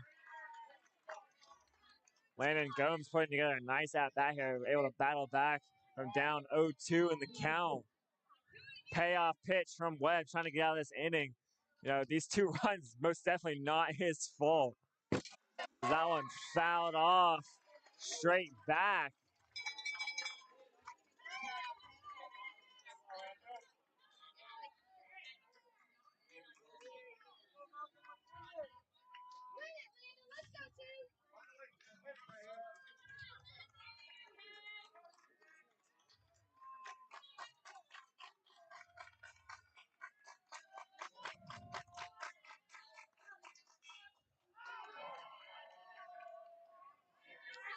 Popped up, throwing the mask off, but it's gonna drop his McKelvey with foul ball. McKelvey just unable to make that play in foul territory. But luckily for the Eagles, that one was in foul territory and not fair. Otherwise, they would have probably had runners on first and third there. Yeah, and Mullen, you see, Mullen visibly upset as he already thrown off the match there. And able to draw the walk, and Jones is fired up. Runners at first and second now. And that play from McKelvey just not going Beaufort's way. Webb will have to face yet another batter. See Coach Monahan.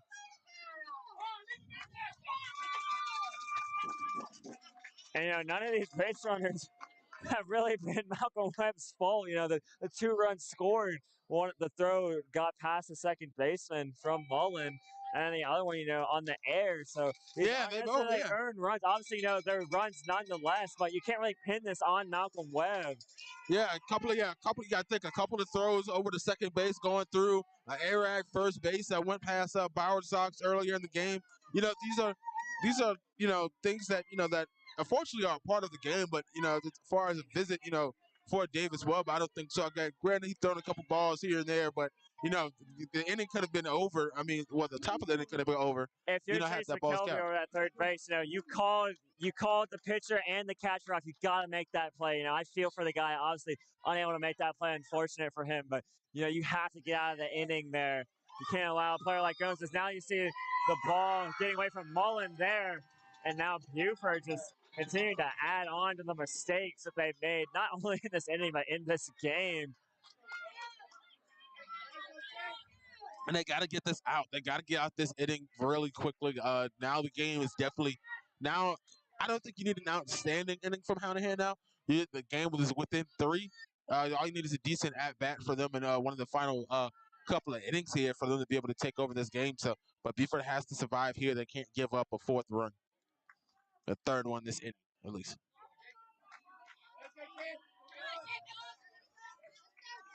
Eagles hoping Coach Monahan's pep talk lit the fire under Malcolm Webb. Trying to get out of this inning here.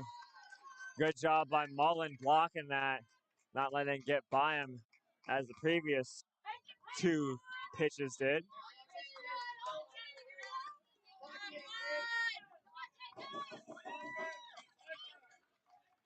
I'm going to say, and if they do wind up switching pitchers, I don't think I want to see any confusion. Another error. 2 runs are going to score, it appears. Unbelievable the amount of errors Beaufort are committing. And that play was right in front of Bauer Sox, and he booted it. Hawks within 1 now. What a scene here And in the top of the 5th. And all the hype you see there, Hunter Gomes, he's definitely the hype man. I mean, Landon Gomes, he's definitely the hype. When he was hype, when we were at Hanahan cheering on, he was getting into it with Hudson Mullen, and now he scores the 5th run of the game for Hanahan to come on in to get them between short 1 point here, 1 run. And Beaufort put up a 4 spot of their own in the bottom of the 4th. Now Hanahan responding right back the next inning with a 4 spot of their own. Just a great back and forth game we've got going on here. Now the Hanahan fans behind us are rejuvenated. That ball sent out to third baseman McKelvey, gonna have to make the throw. Bauer Sox makes the play, and Eagles finally get out of it. Looks like they were stuck at 2 outs for quite a while. That's just gotta be brutal for the pitcher. He's putting the ball in the right spot, able to get that ground ball to the first baseman, to the third baseman, just doing what he needs to do, but they weren't able to make the plays. And just real quickly, I just want to remind everybody, if you're enjoying our stream, you can always text Beaufort to 801-801 to donate and help support our coverage of local high school sports. That is Beaufort to 801-801.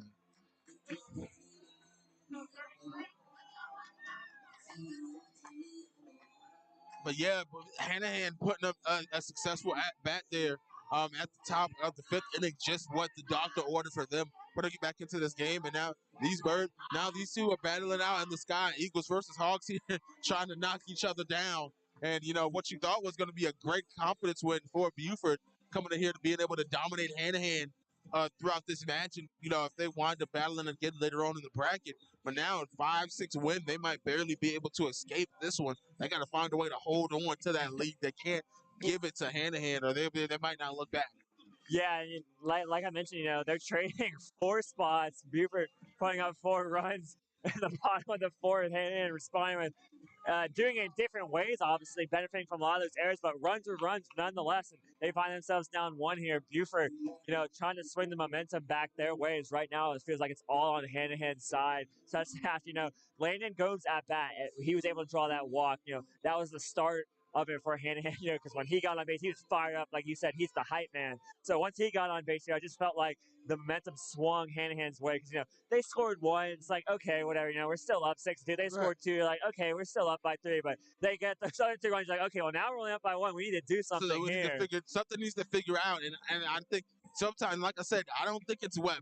Like you said earlier, it's not Webb. It's not his pitching. Yeah, okay, cool. You would like him to throw a strike every pitch, like every coach and He's every putting the fan ball, would. the ground ball Yeah. to your infielders. That is what you want. It's up to them to make the throw, and not knocking them. Honestly, Beaufort, great infield, great team all around, but they're just, the game of this magnitude, you got to feel like the stress and the nerves are getting them. So hopefully for their dugout, Coach Monahan can calm them down a bit, give them a little bit of a talk to all those guys on that infield. They've got to make those plays for their pitcher. But Jaden Andrews leading off here, trying to get the momentum going back Beaufort's way here in the bottom of the 5th. Carter Bowersox behind him. In a good way to flush the bad memory of all those defensive errors, go up to the plate and get some hits. So, they're going to try and do that here in the bottom of the 5th to add on some more runs. They find themselves only up 1 after being up 5 not that long ago.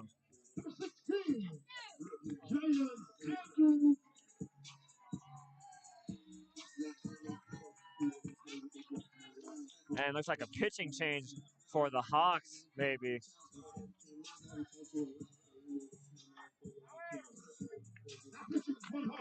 And they will make a pitching change.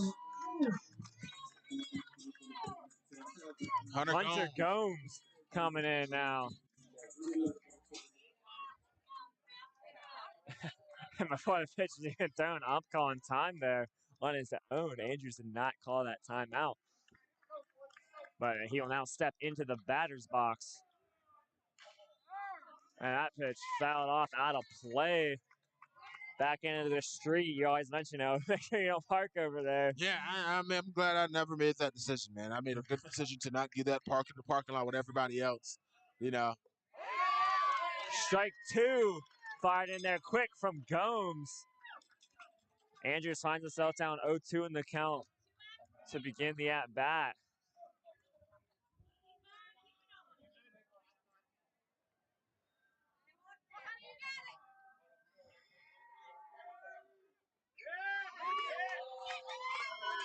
I'm just going to call that one a ball. That's a little high there. Yeah, Andrews had to move his shoulder out the way a little bit on that one. And that ball way too high. Going to get away from the catcher. Count 2-2 now. Bowersox coming over to retrieve that ball. Give it back to the umpire.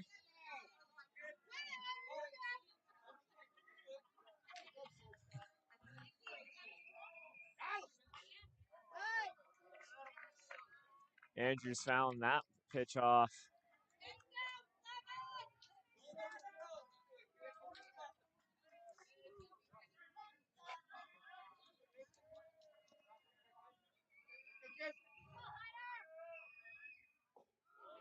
And ball high, runs the count full. We've seen a lot of full counts tonight. What will the result of this one be? And that just lets you know how matched up these teams are. I mean, Hanahan, of course, winning the 2-0 and hit ball forward regardless. Andrew's gonna walk to first base, but that lets you know how evenly matched these teams are. I mean, granted, Hanahan has won the first 2 matchups, but Beaufort is lost by not for lack of trying though. But these 2 teams definitely battling out 2 of the top teams in the Region 8, obviously 2 of the best teams in the state, just happen to be able to match up. Now back in that lower state, Beaufort trying to match up with Hanahan here. And it's hard, even if you're the better team. Let's say Hanahan is better. It's hard to beat a team 3 times in the same season. That pitch high. Bowersox showing bunt, but I had to back off that one. And in this game, Beaufort High with the lead. They got the lead early. A couple of errors allowed Hanahan to get back into it, but that speaks to the adjustments being made here throughout the season since those losses by Coach Monahan.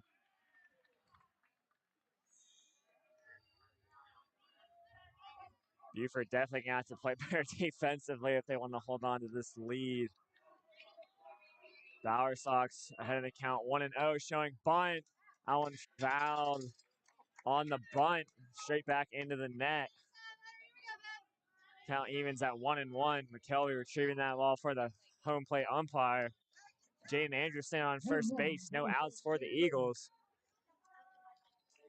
Trying to swing that momentum back their way.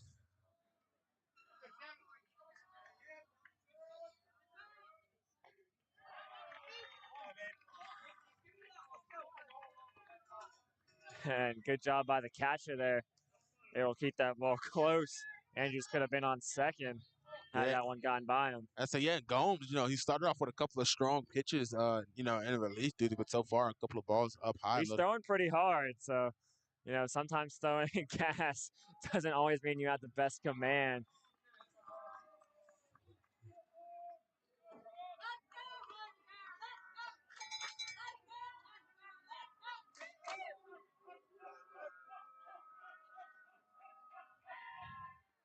Checking Andrews over at first base is Gomes. And see, Andrews up there shaking his head like, come on, man. I'm too fast for that. Over there telling the dugout over there for he's seen that try quite a few times. And runner going. Bower Sox found that one off straight up out of play. And Andrews was going. Count evens at 2-2 now.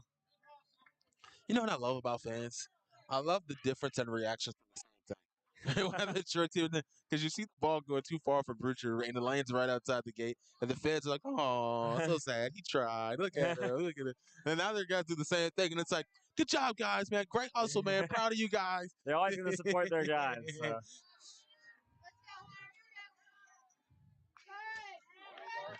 Bower Sox found that one off, staying alive in the at-bat.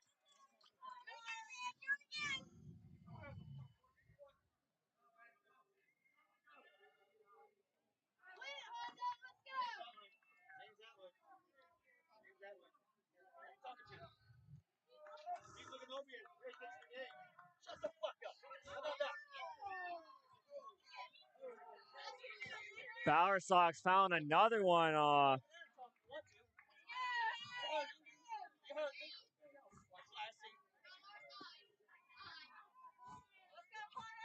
see you still standing there.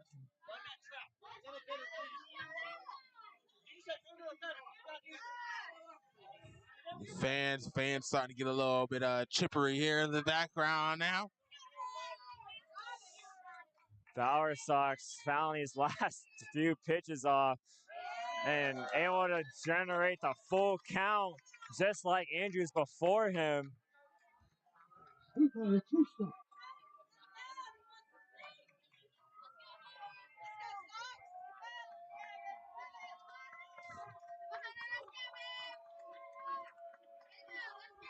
Payoff pitch, and Bower Sox calling time.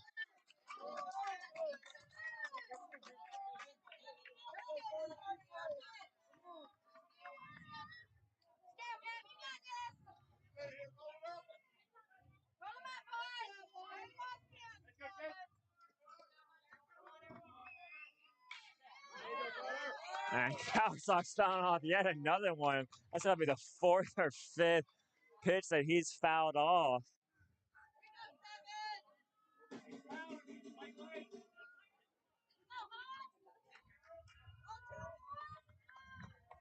And the payoff pitch yet again from Gomes in what has been a lengthy at-bat.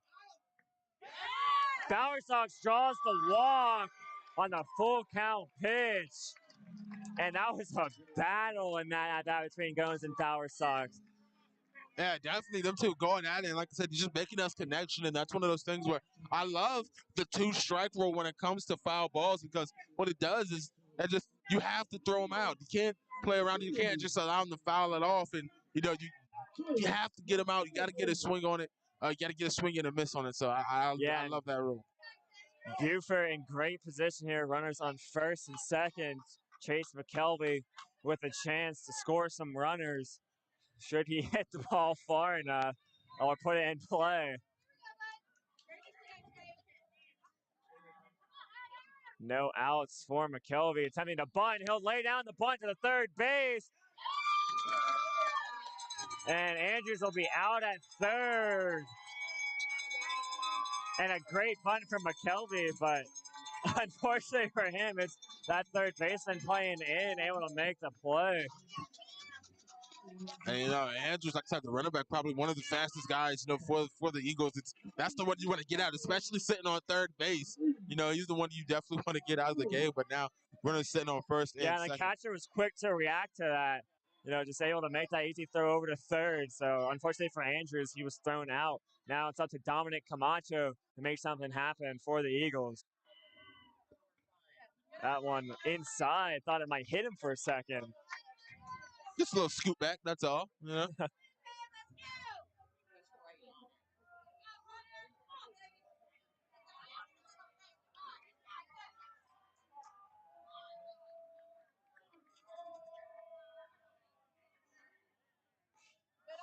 And that ball high makes the count 2-0 to Camacho.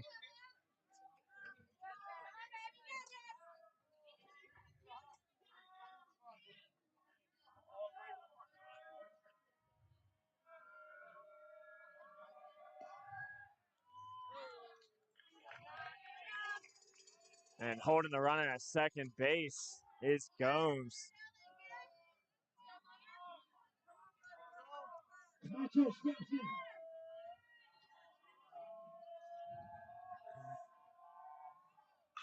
Camacho sending that one out to left field. And runners advancing. A single from Dominic Camacho brings up Malcolm Webb with the bases loaded and 1 out. And the starting pitcher with a chance to help his cause and give Beaufort an even bigger lead than the 1 run they have. A huge spot. This is probably the biggest at-bat of the game right here. Beaufort obviously were up 6-1. Now they find themselves only up 6-5, and with the bases loaded, they got to get some runs here. Malcolm Webb trying to extend this inning for Zach Talbert. You see Coach Monahan.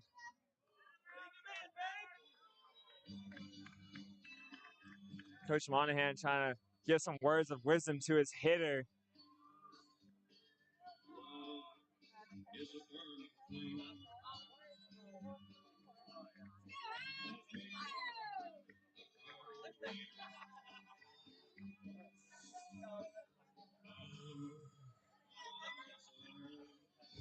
You see the animation from Camacho running back to first base. Like, oh, shoot, let me get back on base. He forgot to take his batting gloves off. Had to send him back to the dugout there. He puts on that runner's mitt. And Malcolm Webb, in what has been the biggest at-bat of the game so far, will take strike 1.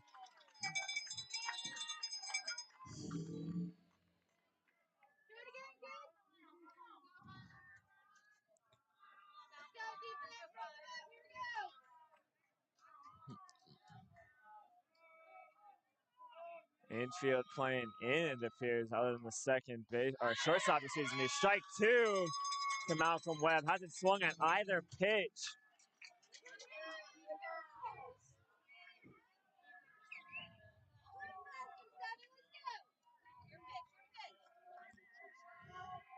Hunter Gomes, bases loaded, only 1 out, trying to avoid giving up a score here. That one hit far out to right field, and it will be caught. Runners tagging.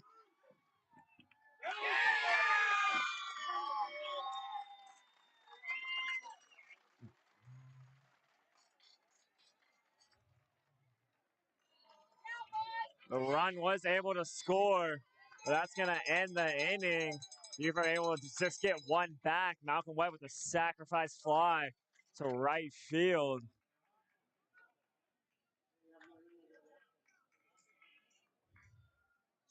And that's going to do it for the 5th inning here on Beaufort's own. Beaufort able to get one more score to keep their lead ahead by 2 points. But Hanahan trying to battle back when we return here on Beaufort's own.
Welcome back, everybody, here live on Beaufort's on top of the 6th inning on the way. And we got a close one here, don't you say, Thomas? What was a once big lead for Beaufort it's now turned into a tightly contested game. It's now 7-5. Malcolm Webb was able to give Beaufort one of those runs back.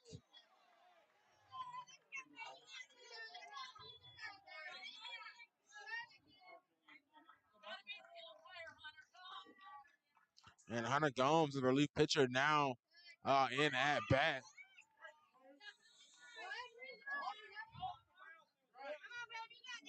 And 1-2 the count to Hunter Gomes, who was just pitching last inning.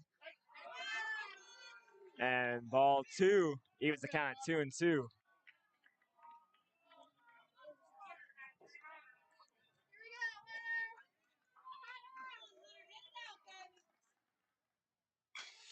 And that ball gonna be hit to the shortstop, Camacho, who slips and saves. And Camacho just cannot stay on his feet out at shortstop. Yeah, I mean, he gets there to make all of the plays, and that's one of those things, man. Camacho's definitely got to get him some new studs or something on those cleats, man, because that's, like I said, every time a play goes his way, he goes to get the ball, but he slips and just loses his footing. Yeah, and hope he's okay out there. See him walking a little gingerly. Yeah, I mean, you're walking. I mean, you can't slip on every pass to go your way. Eventually, something's going to happen, and hopefully he stays okay. Maybe Beaufort needs to do a better job of maintaining the dirt on that side of the infield. I don't know what it is, but every play, that ball is well inside. Mullen checking the runner at first with a fake throw. Had he not slipped, he could have been able to make that play, and almost did make the play even while slipping. In the game against Gilbert, he made a play about doing the splits to throw the runner out at first. So even though he slips often, he's still able to make elite defensive plays at the shortstop position. Mullen chasing the runner back to first there again.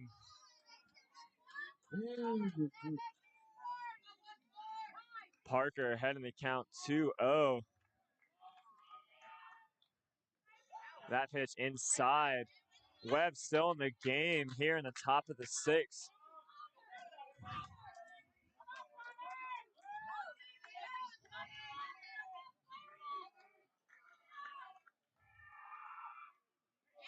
And a 4-pitch walk to Kwame Parker.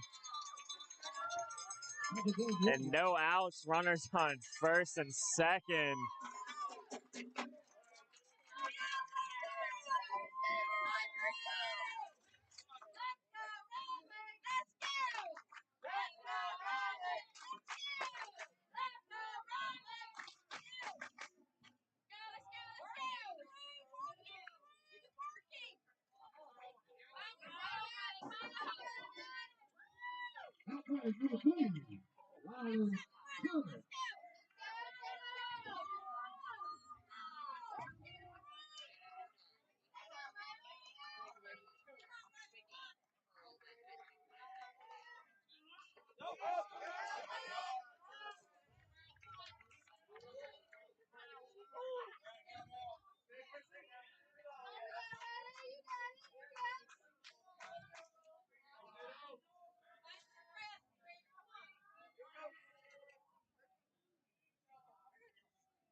Strike two.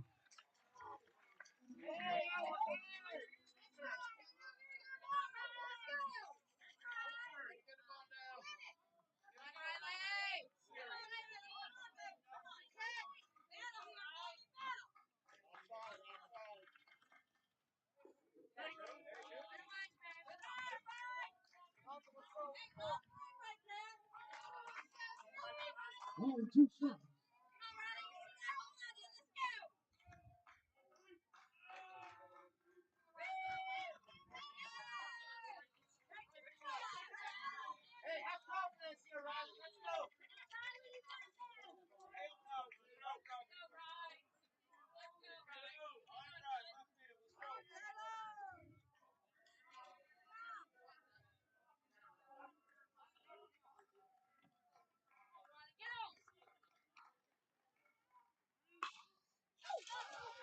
Pitch hit right back to Webb. Bowersox trying to turn the double play, unable to. Webb gets the runner out at first for out number one. Pitcher opting for the easy out there. Didn't want to try risk the double play. You know, if that ball got past the second baseman, as it has so many times tonight.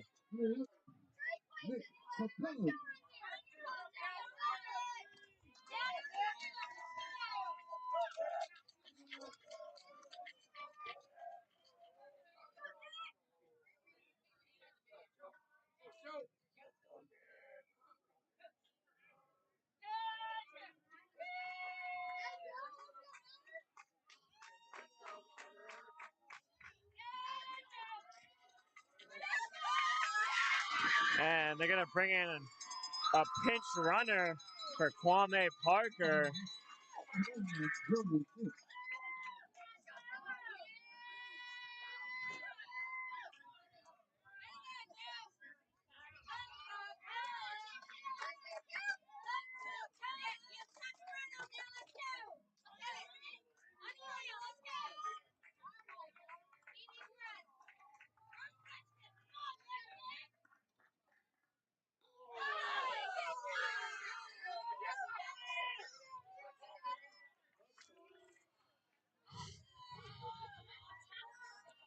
Two runners in scoring position. So, guys, if you want for a score update, the winner of this will play Brooklyn Casey as they dismantled Dreer.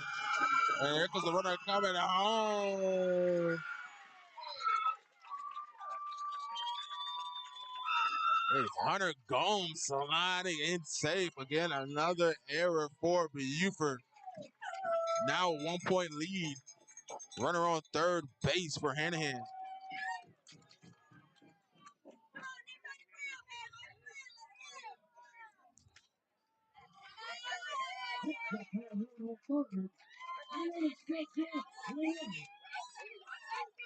The winner having to travel to Brooklyn Casey.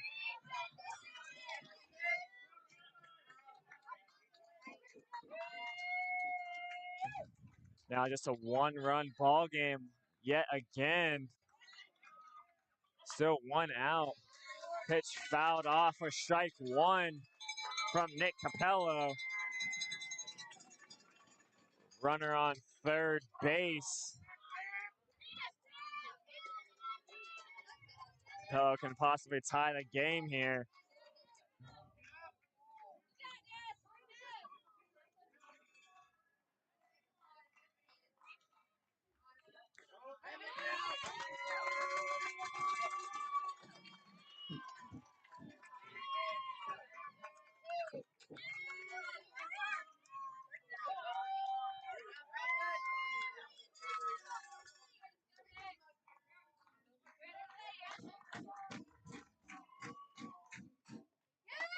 And that pitch low, a walk. And Coach Monahan calling time there. It looks like he's calling for Talbert to come in from center field. Runners on the corners for the Eagles as they bring in their closer, Yeah, Zach Talbert. But to say, yeah, you hear the crowd behind us for Hanahan getting rowdy as they've battled all the way back. They were down by 5 points all the way until that fifth inning, to the last inning. They're tacking on 4 runs to 1 and Beaufort in that fifth inning. Now another run here top of the 6th. They're still short. One more. They got the bases loaded. They feel like they got an opportunity here to steal this game right here and now. And here comes Talbot. Like I said I didn't want. They made a pitcher change. I didn't want to see anybody but Talbot on that mound. Then here comes Talbot. In a game this close, they gotta go to him. Usually, when they have a big lead, they'll go to Bauer Sox or sometimes McKelvey. See Carter Womack come in before, but you know, in close situations, Talbert's their go-to guy.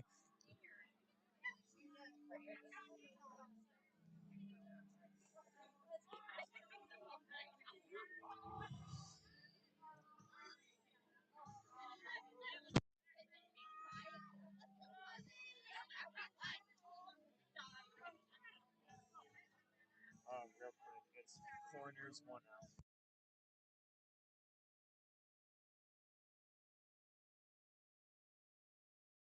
Corners makes first.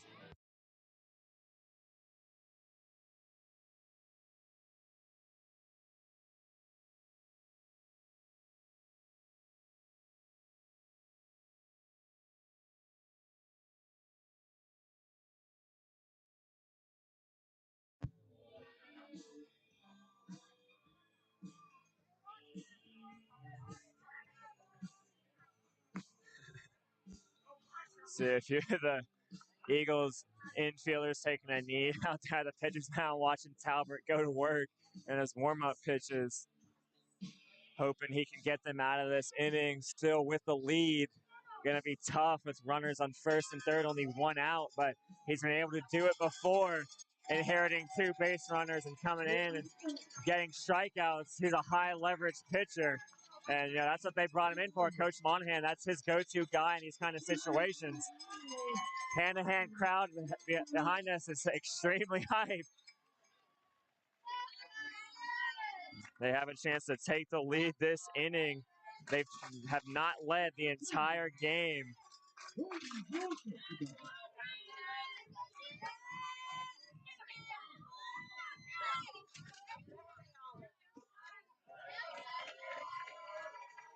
As Talbot fires in a strike there.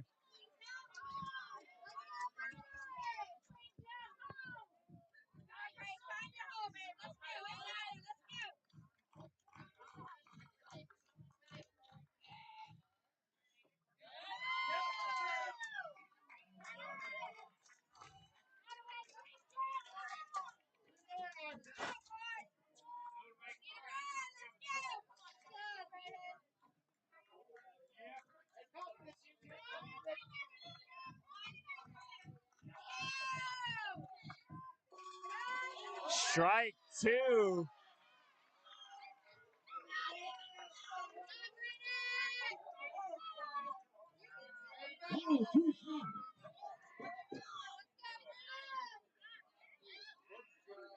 Braden Joseph trying to tie this game for Hanahan. Fouls that pitch from Talbot off.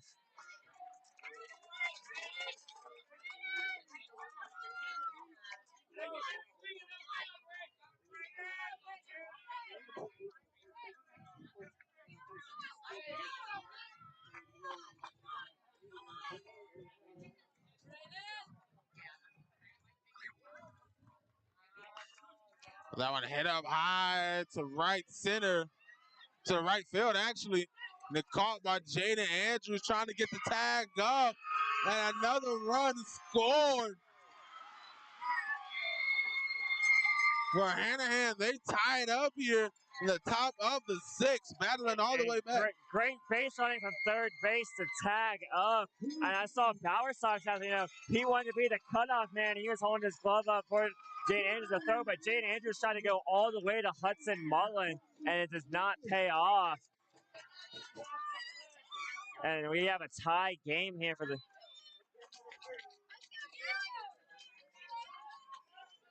The only other point that was tied at this game is when it was 0-0.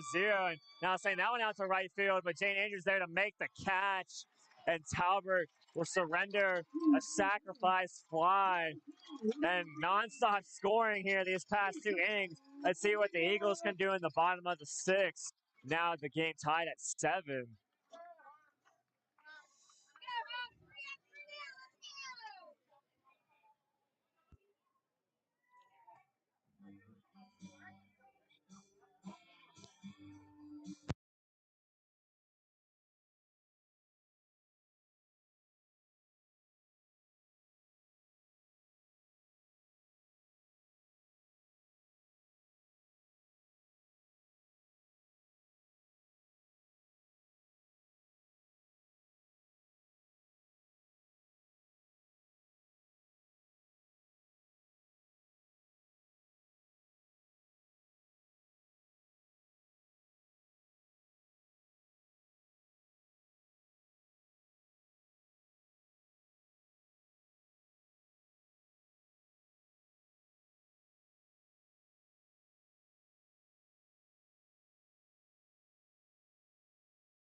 Talbert, they're going to get him trying around second base. He tried to stretch a double into a triple there. That ball was absolutely launched to right field, but just trying to be over aggressive there, get to third base. And 1 out, base is empty for Mason Connolly. Game tied at 7. Eagles trying to answer the 2 runs scored in the top of the inning. As Connolly hits that one to the shortstop. The throw in time for the out. Now 2 outs. And that brings up Logan Brucher. Base is empty, 2 outs. And what was a promising start to the inning from Zach Talbert, unfortunately was thrown out, or tagged out, excuse me. Trying to round second base, turn into a triple.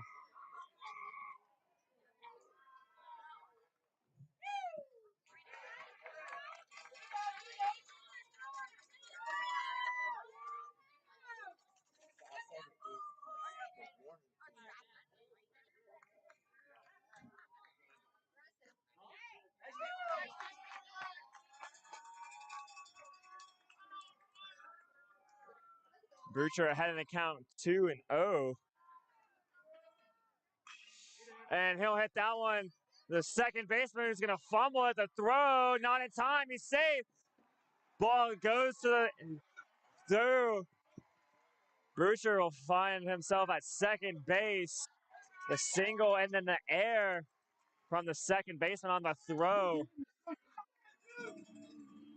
brings up Hudson Mullen with an RBI opportunity here to regain the lead for Beaufort.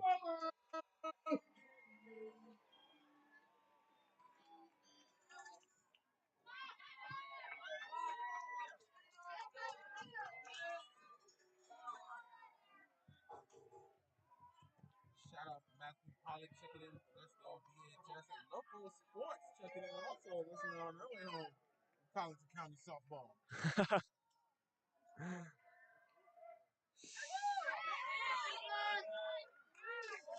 Mari White also checking in with us BHS as well. The Hanahan Hawk scenes watching the screen there. Don't forget to check in there with Hanahan or wherever you're from. If you're from another team that's been eliminated from the playoffs, however, if you're a baseball fan, let us know what team you're rooting for. Let us know where you're watching from. If you're out of town, if you're out there in Beaufort County, Florida, North Carolina, wherever you're at, let us know. Comments would love to find out where everyone is tuning in from.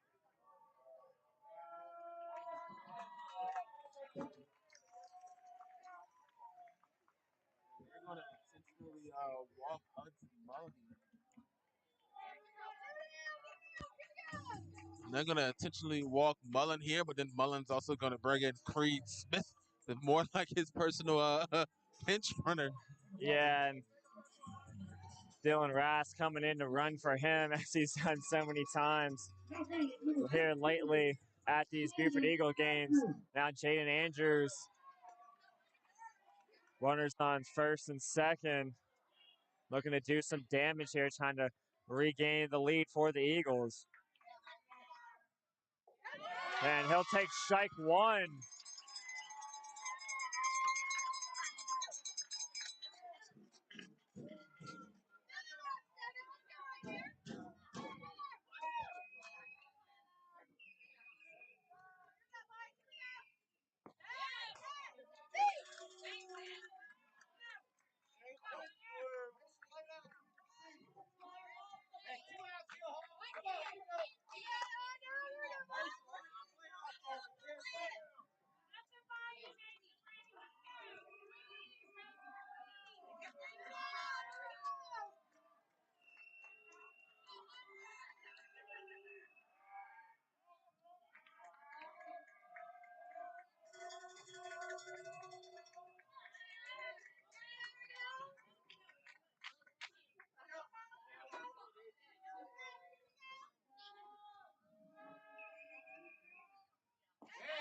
Strike two. Andrews in a big spot here down to the count.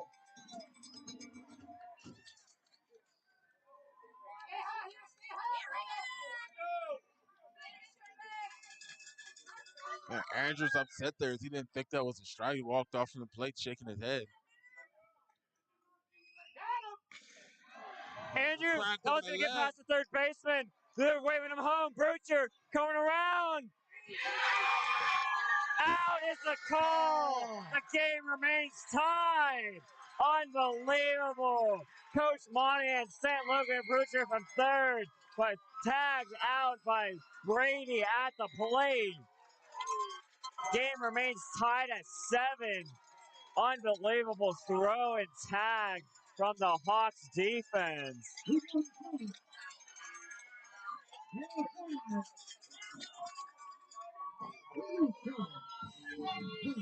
And Zach Talbert, the first person out there for Beaufort, getting his work in, trying to keep this game tied here in the top of the 7th.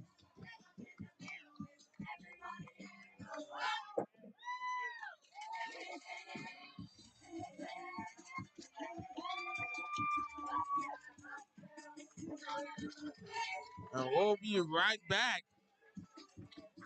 The final inning here on Beaufort's own, all tied up. As Hanahan believes they got a chance right here when we return.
Talbert delivers the pitch for ball one.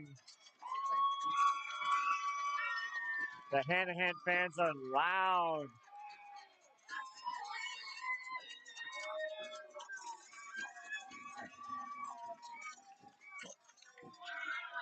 And that one for a strike to Landon Gomes. Count even at 1-1.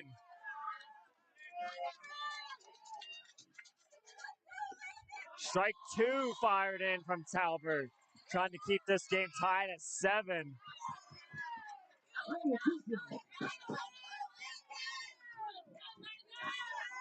Fans very vocal showing their support for Landon Gomes here, as that one is high for ball 2. Count now 2-2.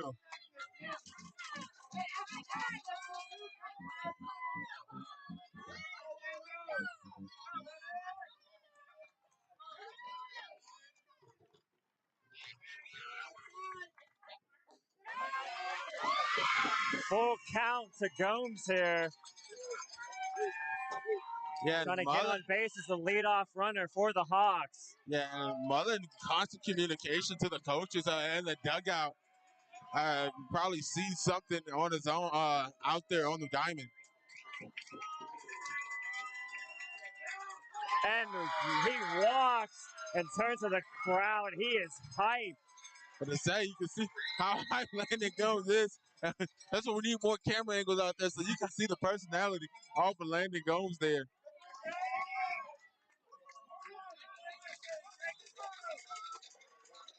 Runner on first, no outs for Jacob Bunting. Talbert hoping to produce a ground ball here for a double play, but that pitch high for ball 1.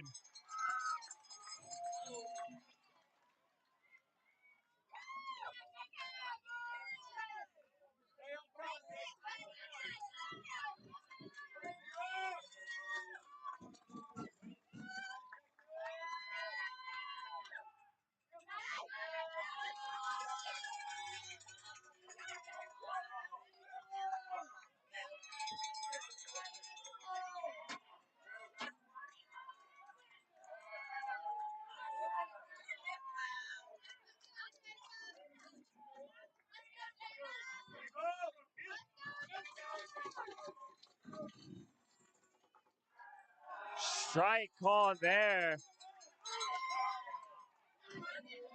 1-1 the count to Bunting.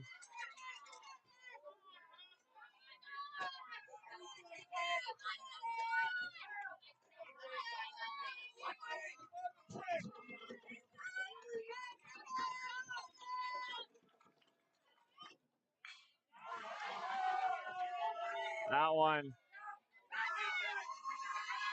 caught by Dominic Camacho, making the throw. That's going to get away. Gomes making his way to second base. And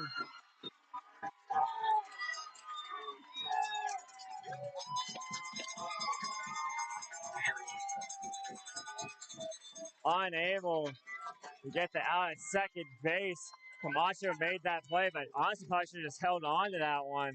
He threw it to first base. That one got away from Bowersox. And now Hudson Mullen. A mound visit to its pitcher, Zach Talbert.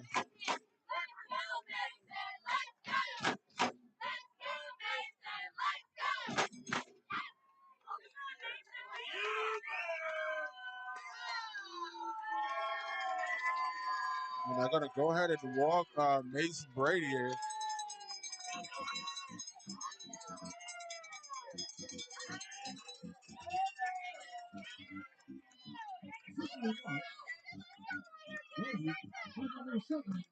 And they're going to intentionally walk Mason Brady to get to Hunter Gomes.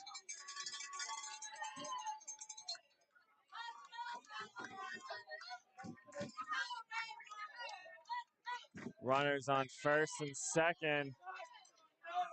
Zach Talbert.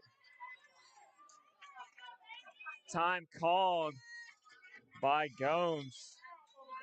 And Mullen going out to have another talk with Talbert.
Hunter Gomes, strike number 2.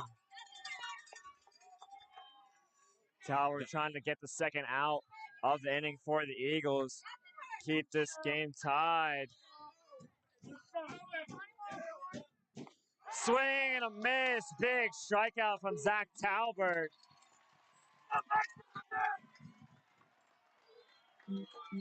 Yeah, runners still on first and second base. And you got Gomes. You just got Hunter Gomes out, but Landon Gomes is the one you got to worry about. He's out there at second base, and he's the fiery one. He's the firecracker for them, and you know he wants to be the one to deliver that winning run for the Hawks. Yeah, and it's up to Kwame Parker now. Trying to make something happen. He puts that one in play. Hits the second baseman, Mason Conley, and the Eagles get out of the inning. What a job by Zach Talbert to keep this game tied. Eagles are fired up about that.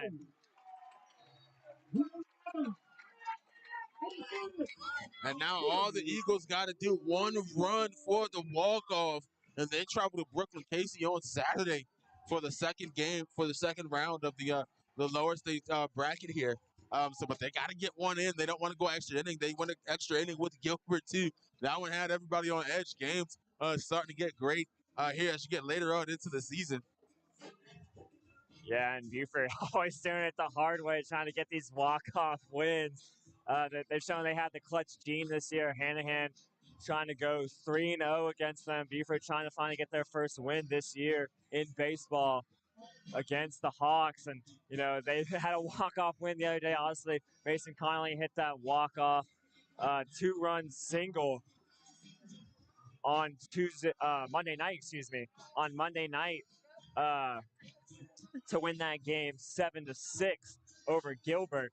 Looking to do that again here tonight, or the Eagles this time, you know, like you said, not going to extra innings, just looking to win it in regulation. Brings up Carter Bowersox. And Hunter Gomes on the mound for the Hawks still. Carter Bowersox trying to get a leadoff hit or just get on base by whatever means necessary. As Eagles are in search of their first win against the Hawks this season. And first pitch, very close to hitting number 4 there. That one well inside. Yeah, you Sox see having to him back nodded. off of that one. Let's say Power Sox nodded head like, okay, that's how you want to play. All right. Firing in there for a strike. 1-1 the count to Bauer Sox. And that one had some heat on it. Gomes throwing hard. And that one low for ball 2.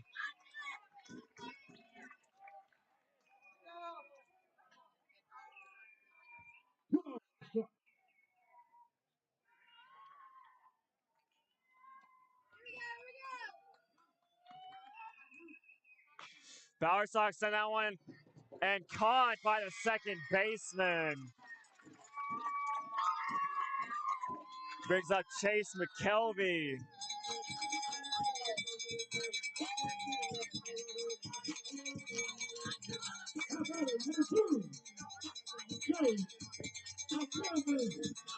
Yeah, 1 out already. 1 batter, 1 out.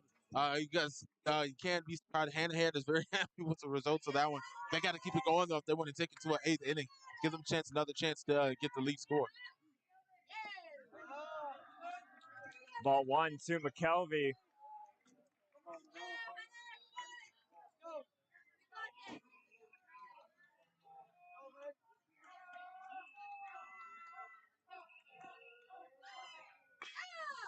McKelvey hitting that one, and the play in time for out number 2. And 2 quick outs for the Hawks. It's going to be up to Dominic Camacho to try and extend this inning for the Eagles.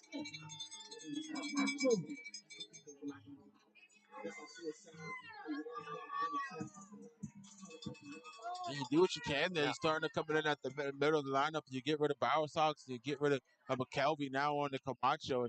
And you start to feel really good about yourself. It's just having those 2 outs. And now you like your chances to try to avoid a run here by Beaufort. That pitch fouled off by Camacho for strike 1.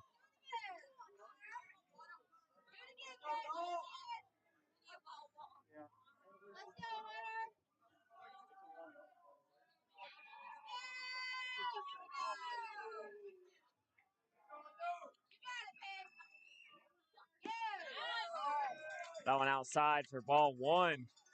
Count 1-1 to Dominic Camacho. Trying to extend this inning. Get on base for the Eagles down their last out of the bottom of the seventh. Strike 2. And Hunter Gomes, 1 strike closer. 1 strike away, I should say. Yeah, he's from feeling it on the sending this mound. game Yeah. to extras.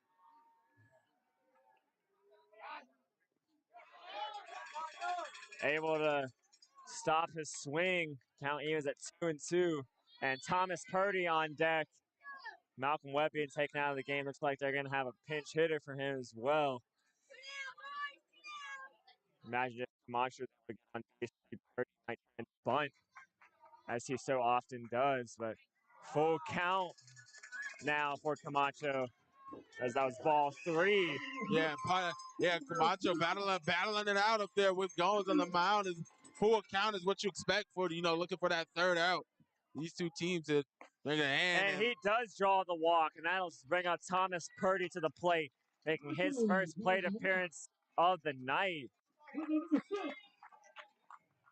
And then bring Purdy in to try to get that bunt, but Purdy is a wide receiver 3 on that football team. He's got the speed, and that's what you want him He's to shown do. he has the speed, but and obviously Camacho, a football player as well for the Eagles, 2 multi-sport stars.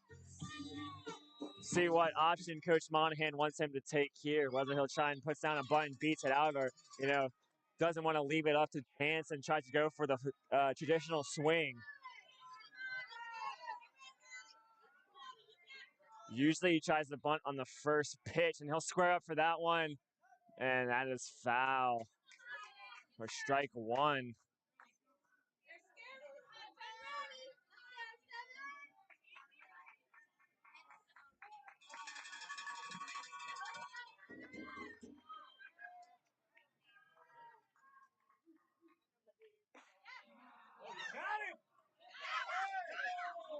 Safe is the call. Camacho just able to get back.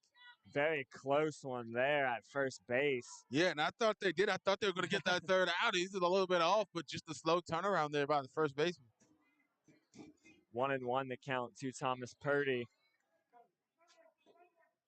Squares up to bunt. That one fouled off. Strike 2. Trying to extend this inning for Zach Talbert behind him.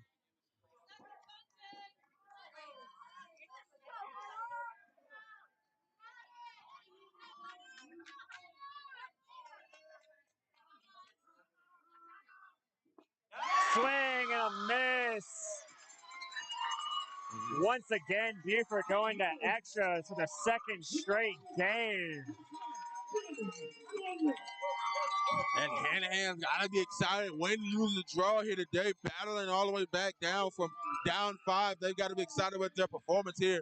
But we'll be back. 8th inning on the way right here on Beaufort's own. We wouldn't want to have it any other way when we get back.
Welcome back, everybody, here on Beaufort's own top of the 8th inning. Pitch hit over the center field. Already runner on base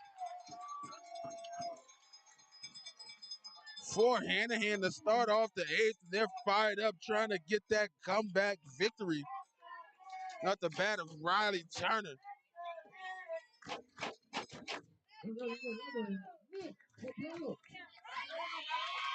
One hit, one pitch, one hit, one runner on base.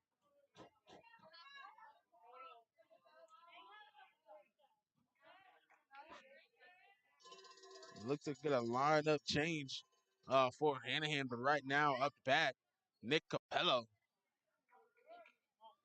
stepping in the box to take on Talbot. And everybody wants to be the one to deliver that game-winning play and showing bunts. Pull that ball back, ball number 1.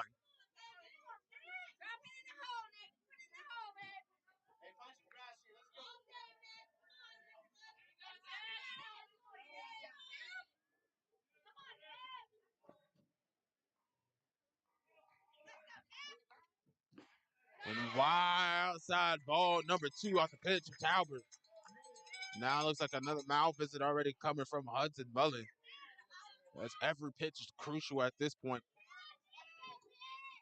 And the Eagles very close to getting a victory to a team that beat them for the region championship.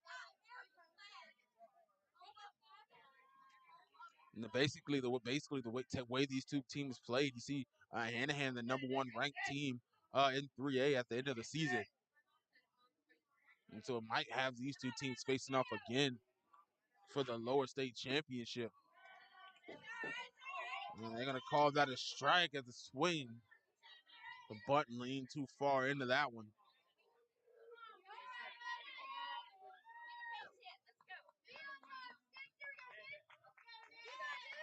Capello up 2-1.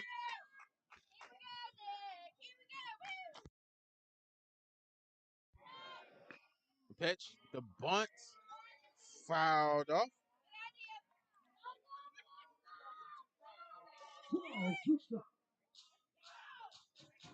Evens the count on up at 2-2.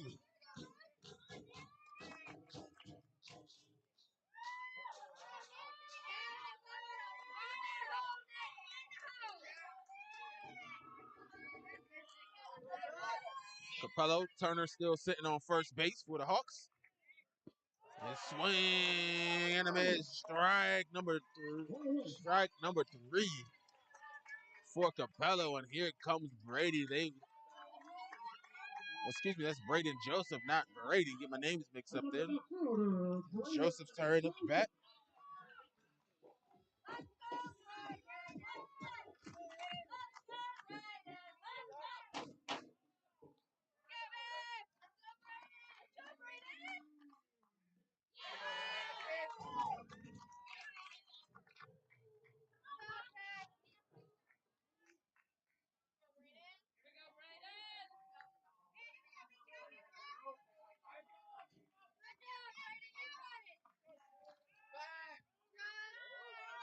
Start at first base to try to get the tag on Riley Turner.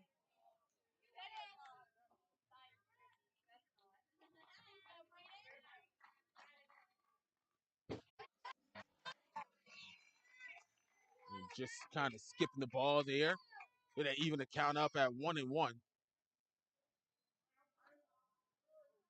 It's Braden Joseph trying to advance the bases here.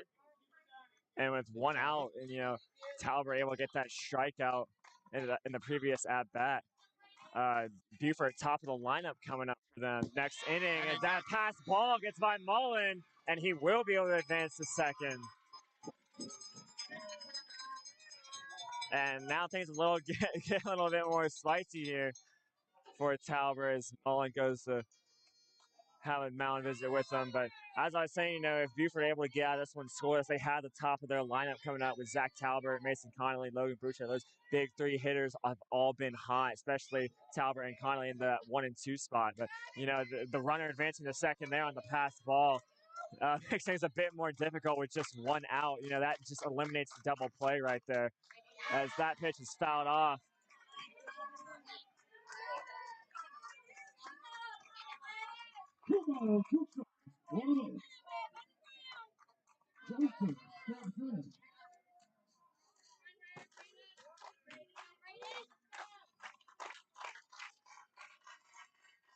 And Joseph fouling off another one here. Stretching out this at bat. Going against Talbot here, battling strong. Trying not to be the one to get that second out for the Hawks.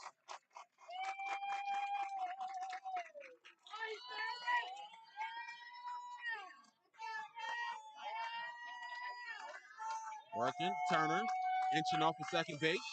The pitch is in, and another one fouled off by Joseph. Doing a great job staying alive this at bat, seeing the ball well from Talbot, able to stay alive, keep fouling these pitches off. Yeah, and just looking to make good contact with one of these balls here so far. At least just being able to barely make contact, fouling it off there. And time called by the umpire. There's a little bit of music started to play from the booth there.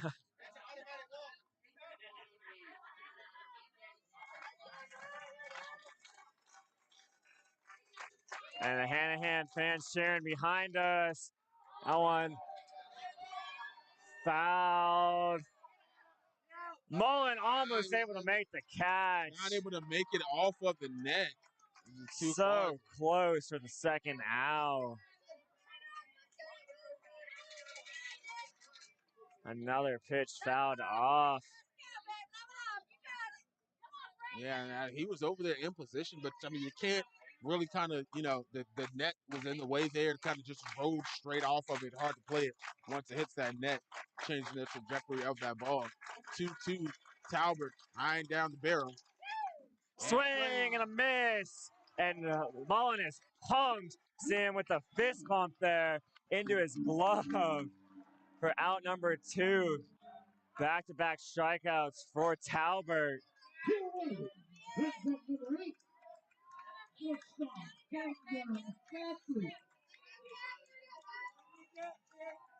And now Camden Cackley stepping into the batter's box to take on Talbot. Umpires shuffling around here.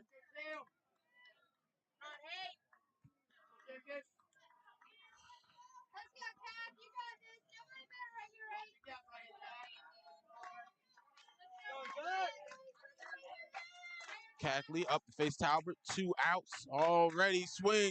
This one hit to the left and caught. The 3rd out by McKelvey. Send the Eagles to the bottom of the 8th, but they still got to get 1 run to be able to end this game. But they feel a little bit more comfortable now. They know there's no chance for Hanahan to score right at this moment. And the top of the lineup coming back up, they walked off against Gilbert in the district championship in the bottom of the 8th, looking to do the same here. Yeah, and that once again another great game here, 7-7 in the 8th inning. Same thing with Gilbert. That game going on to the 8th, like you said, and that was just a wonderful game all around. And we talked to a lot of the Gilbert fans after that. Some of them were sad for their seniors as well, but then some of them were just excited. It was just a great game between both teams. They stopped all the trash talk between each other. They just started focusing on playing ball, and it was just an amazing outing against Gilbert.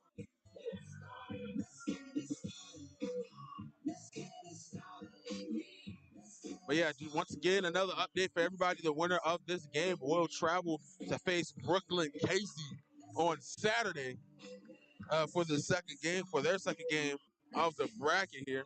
We will not be at the game as the boys' second team for Beaufort High is advanced to the state championship. So we'll be at that game to cover that state championship for the boys' soccer team.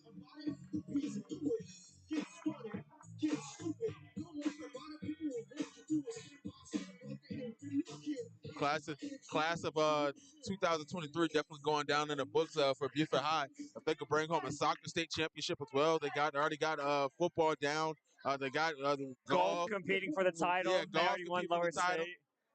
They got some individual tennis championships as well. So strike 1 to Talbert to begin the bottom of the 8th.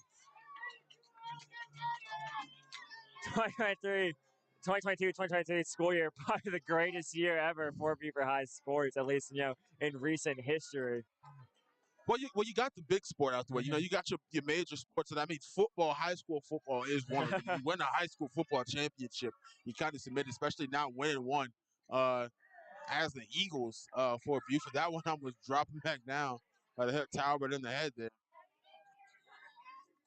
2-1 the count to Zach Talbert. Mason Connolly on deck behind him. And I'm probably going to butcher this name, but Robert Lemoy checking in. And for the Kit Davis on the comment.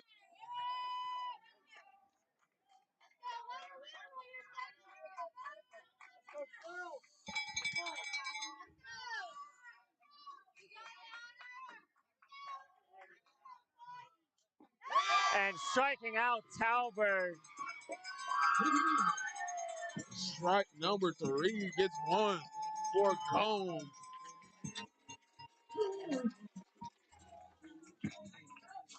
He's come on in relief here tonight. And so far, been throwing strong. I don't believe he's given up a run yet since he's been on the mound. Ball number 1 on the pitch.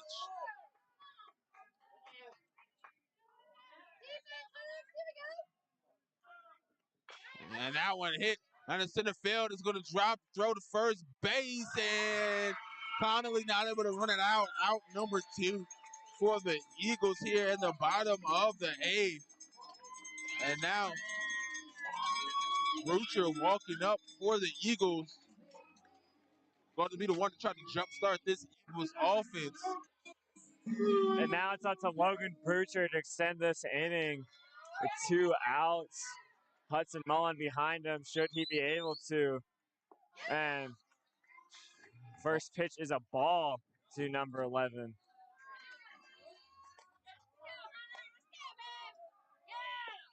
Strike fired in there.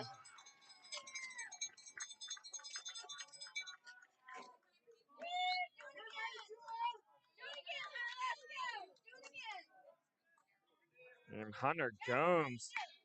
And that one cracked over the left field. And is it going to drop? No. Caught in left field. Kwame Parker switching sides from right to left.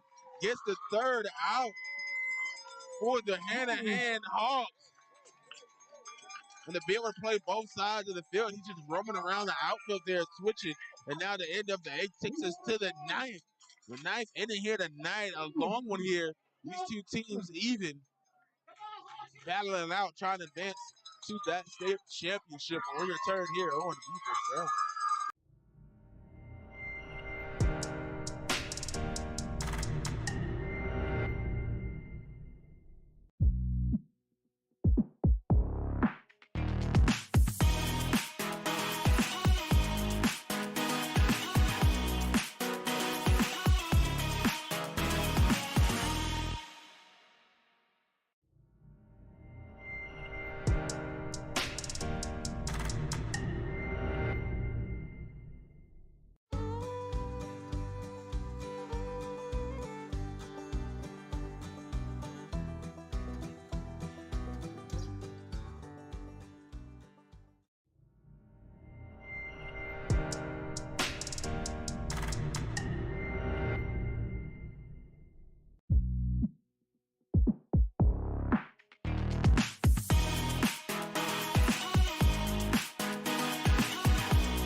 Welcome back, everybody. Top of the ninth inning here on Beaufort Own, the first here in the 2023 game one of the lower state tournament. That one popped up high to the left field and caught for the first out.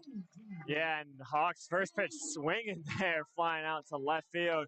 Defensive change. That's Thomas Purdy out there in left, it looks like, for the Eagles now.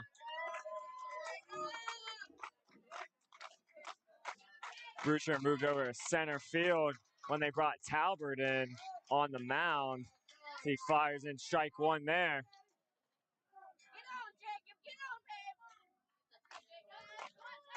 Jacob Bunting now down the count 0-2.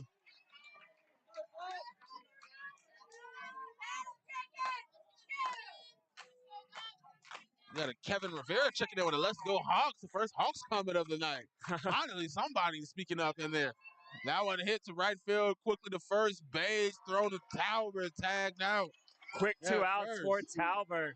That one hit right to first base. Bower Sox able to make the play. Just shovel it right to his pitcher there, the underhand toss.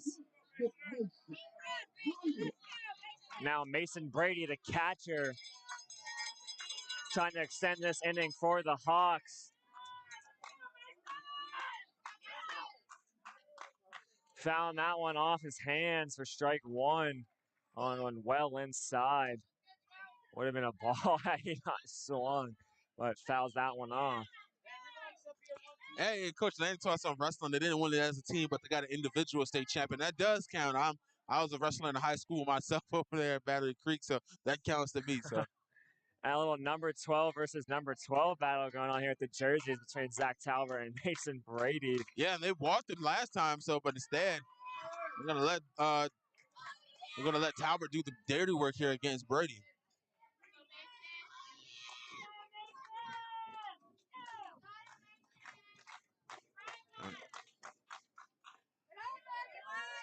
2-1.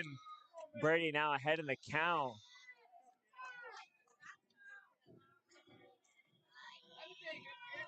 And Mason Brady State's got to be a MLB The League animation there for a batter there. And you can't see the shoulder here on the outside. That one's hit over to the right for the third out. Quickly caught. Right to Connolly in a 1-2-3 inning for Talbert.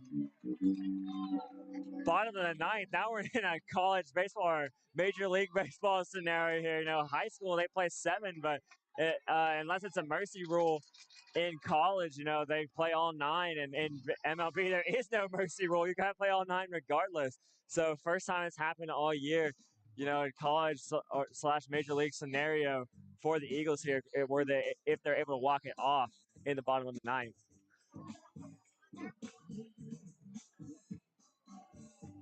Once again, you join our stream. You can always text Beaufort to 801-801 to donate and help support our coverage of local high school sports. That is Beaufort to 801-801.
And Hudson Mullen coming out to the plate first here in the bottom of the ninth for the Eagles, and he has home run hitting power. See what he can do here. Who's going to take this game? It's been a great one. Still tied at 7. First pitch fouled off, out of play to the right side for strike number 1.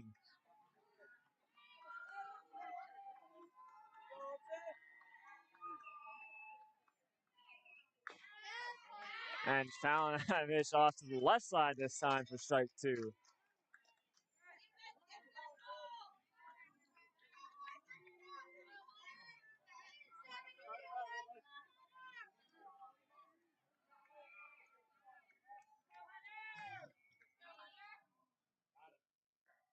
And that one high and inside to Mullen. Ball 1.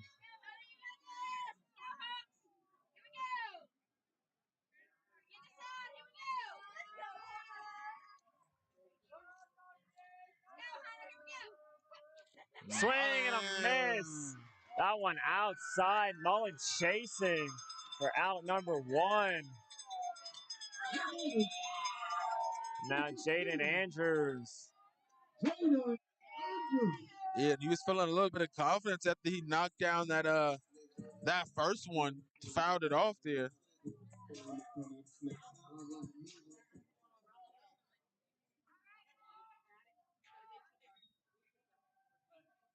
A little bit of conversation with the coaches over at Hanahan there.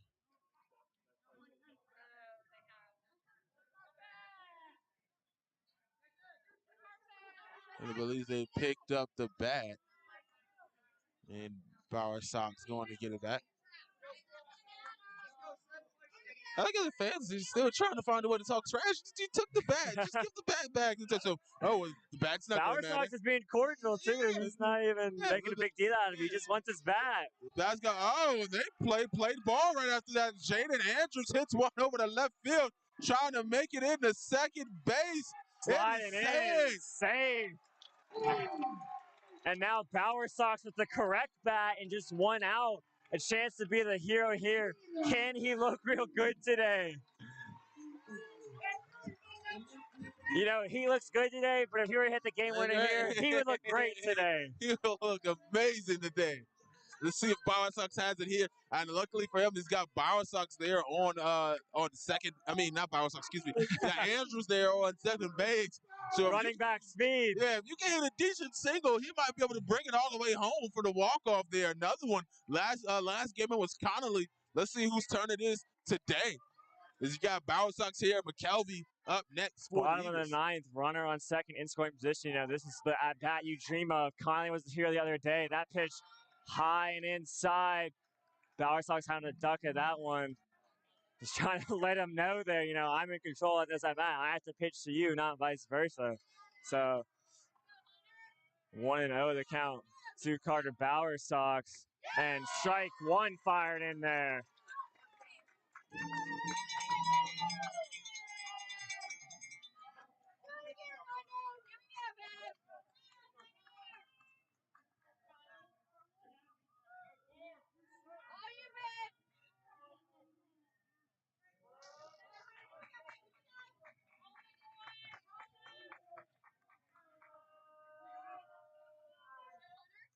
Bower Sox fouls that pitch off to the right side for strike two. Down 1-2 in the count.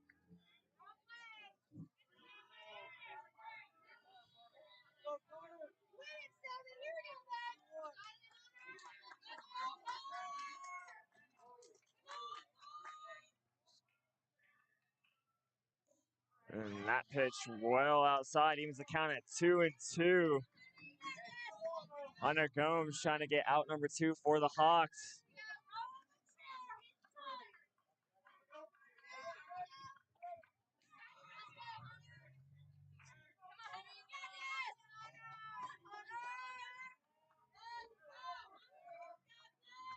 And now our detective turn scoring through the first couple of innings. All zeros on the board for the last 3.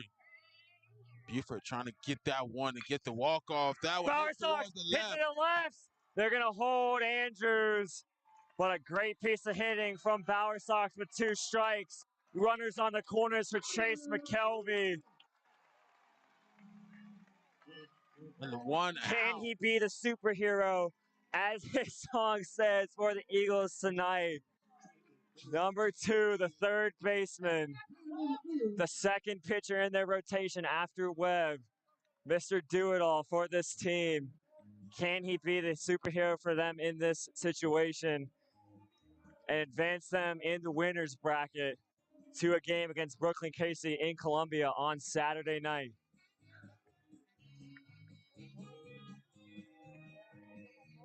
The biggest at-bat of the game.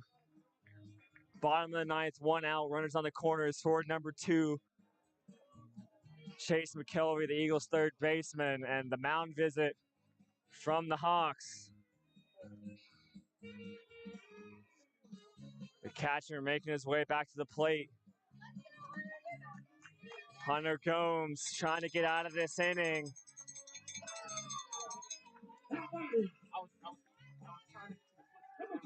Dominic Camacho behind Chase McKelvey.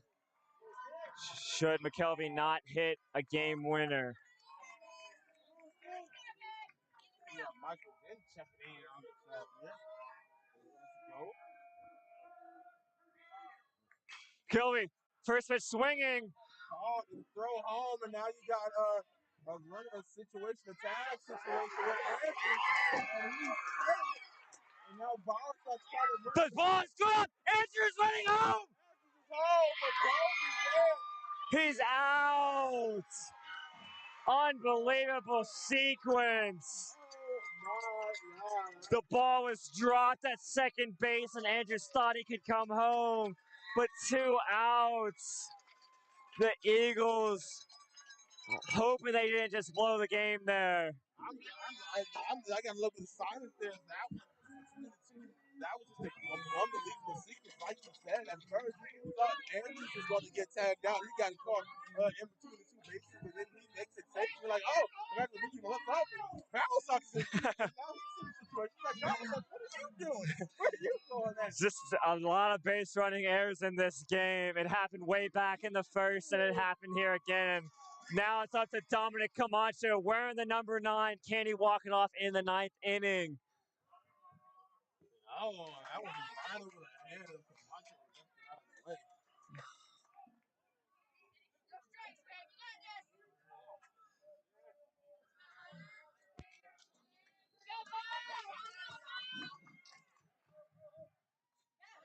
Wild pitch. Runners are going to advance. Bowersock staying on third. 2-0 the count to Camacho.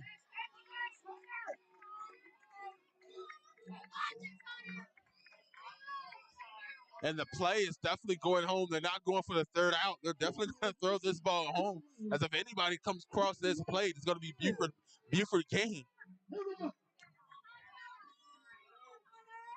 Camacho, 2 balls, no strikes, trying to play hero here for the Eagles.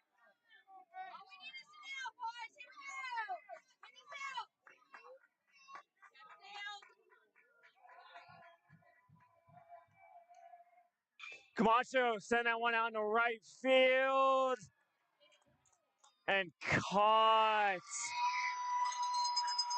Unbelievable sequence of events for the Eagles.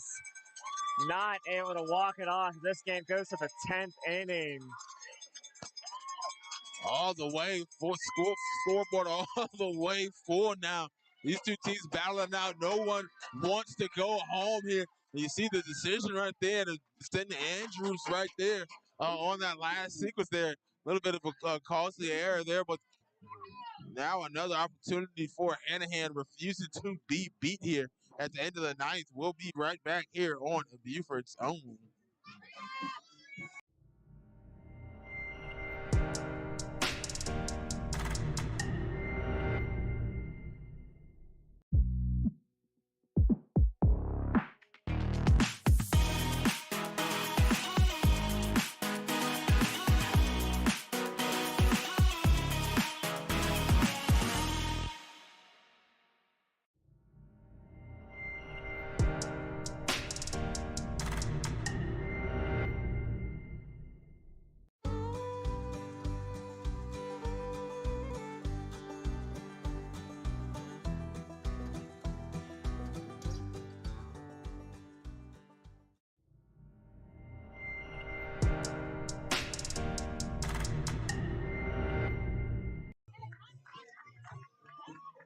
Welcome back, everybody. Top of not the 7th, not the 8th, the 9th. No, top of the 10th inning here on Beaufort's Own South Carolina 3A Lower State Championship pool play game number 1. As strike number 1 of the inning is thrown by Talbert on the leading pitch.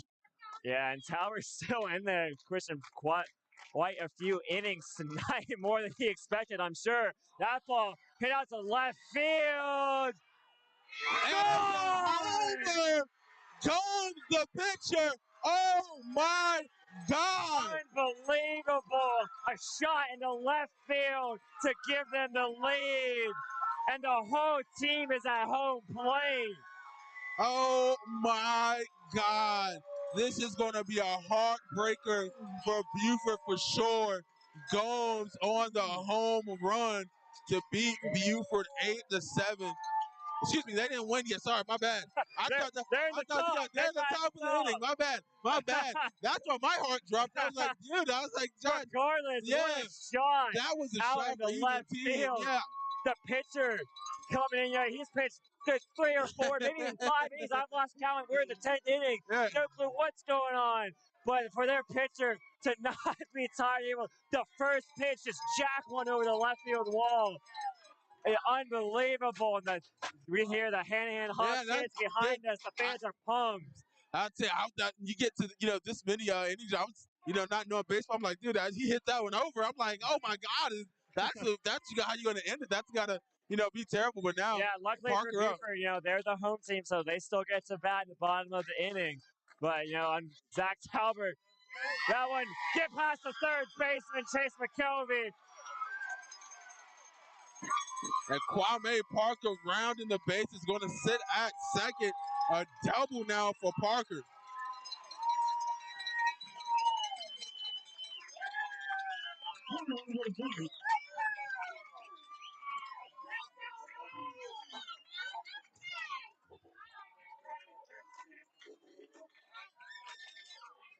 Unbelievable. Beaufort looked like they had it in the bottom of the ninth. Hanahan, Gomes somehow get out of it. Gomes hits a home run, and then immediately after, Kwame Parker with a double. Hanahan looking to keep the hits going.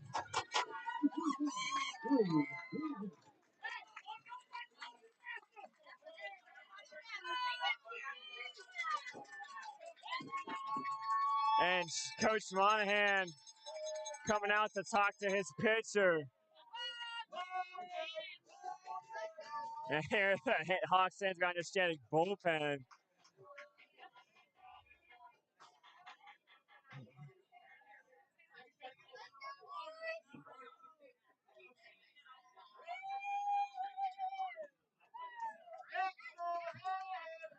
And the infield each giving Talbert a fist bump, trying to get him going. See Parker run back to second base.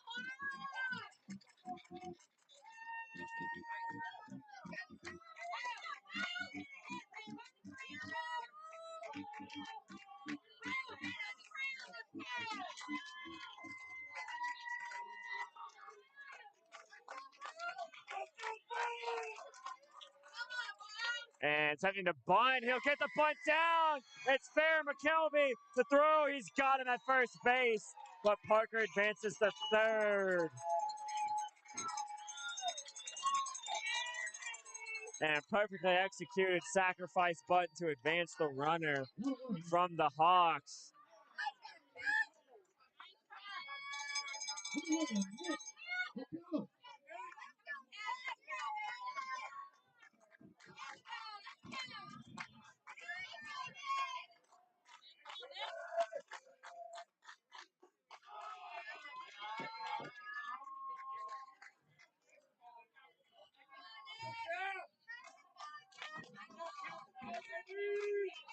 Ball number one, Capello looking to bring Parker home, and that was just inside.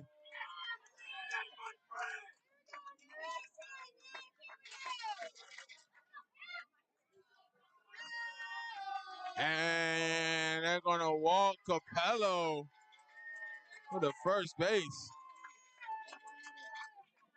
Now runners on the corners for Hanahan. And here comes Braden Joseph up the bat.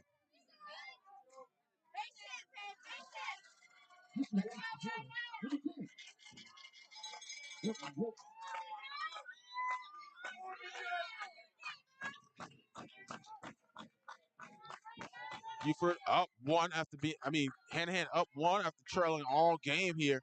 Now up one here in the top of the 10th inning. And a nice throw to first base, trying to get the tag and safe.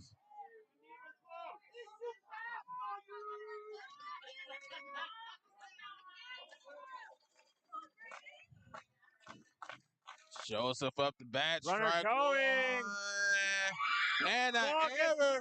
through. So Parker coming home for the Hawks. Now 9-7 in a game, which was 6-1. Unbelievable turn of events for these Hanahan Hawks, scoring 2 in the top of the 10th inning.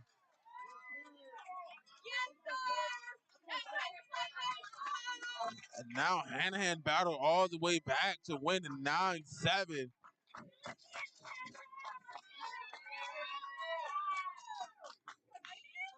And that one hit straight up the middle, and coming under it is Andrews. Runner going to hold up at second, the second out of the inning.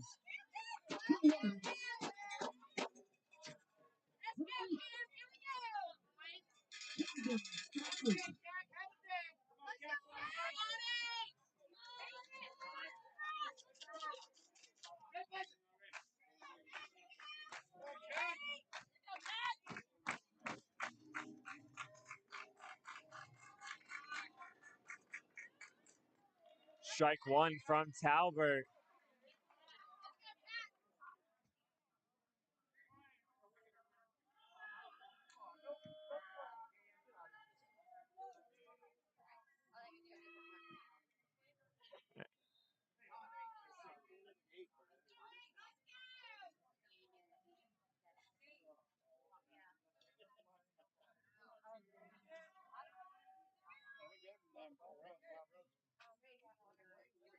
And pinch runner coming in for the Hawks.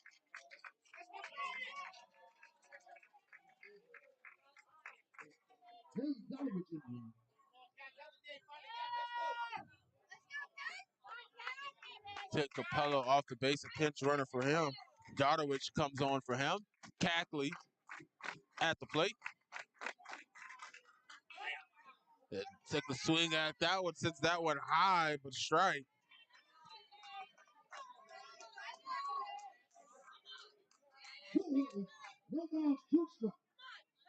And with 2 strikes, Talbot trying to get out of this inning to get Beaufort a chance in the bottom of the 10th. And that pitch high, good job by Mullen, making the snag.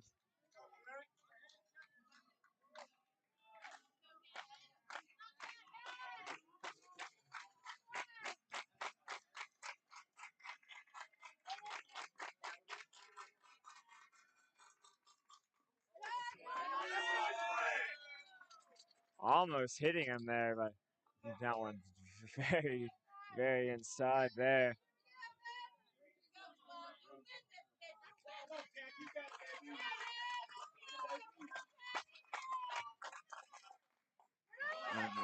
And running the count full with that pitch. 3-2 now.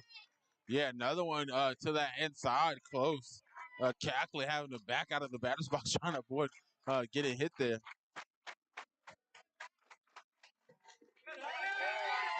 Ball number 4. Cackley makes his way on to first base. Battling back from 0-2 down. Hanahan showing off their championship grit. You know, their region chance for a reason.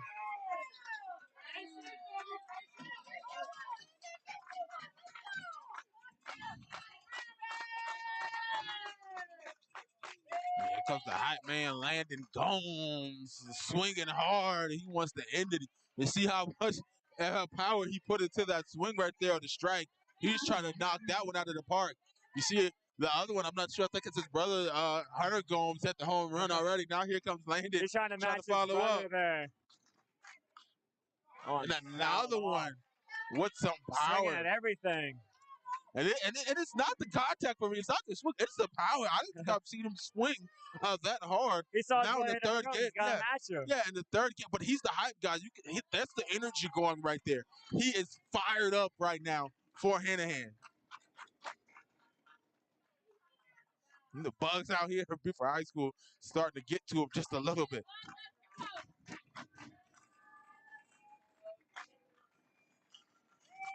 Talbert's been the closer. Trying to get this one and another strike. Excuse me. Foul ball. Striked off, but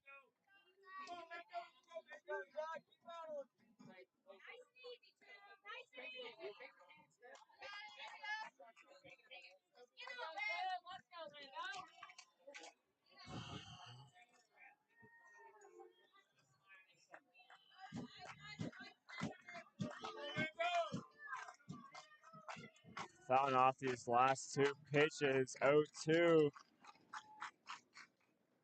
And that ball's going to get away. And Mullen able to get to it before the runner can think about coming home. Now 1-2 the count to Landon Gomes.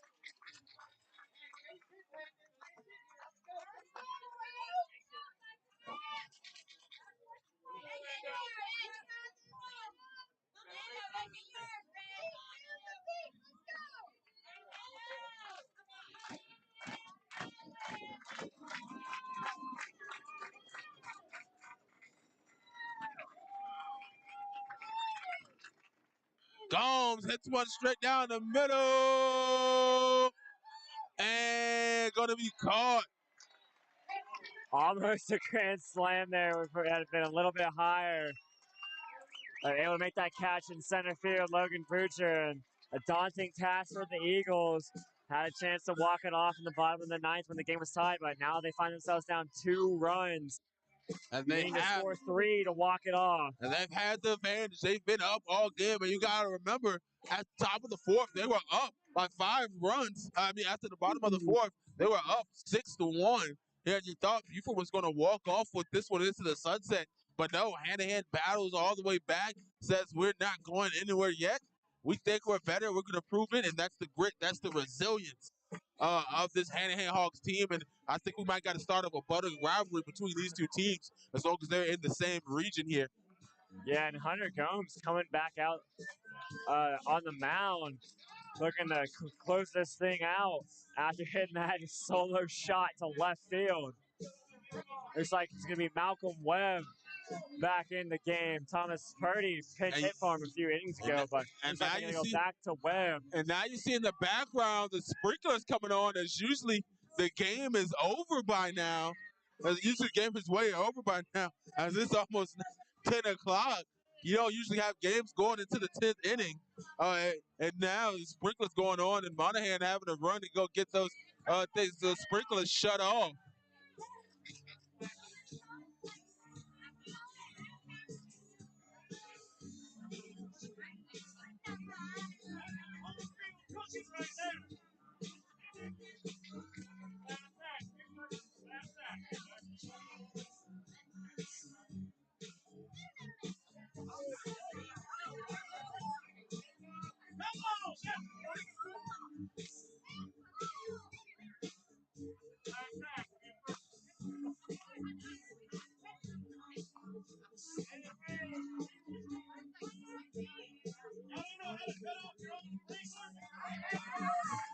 And finally get the sprinklers cut off there.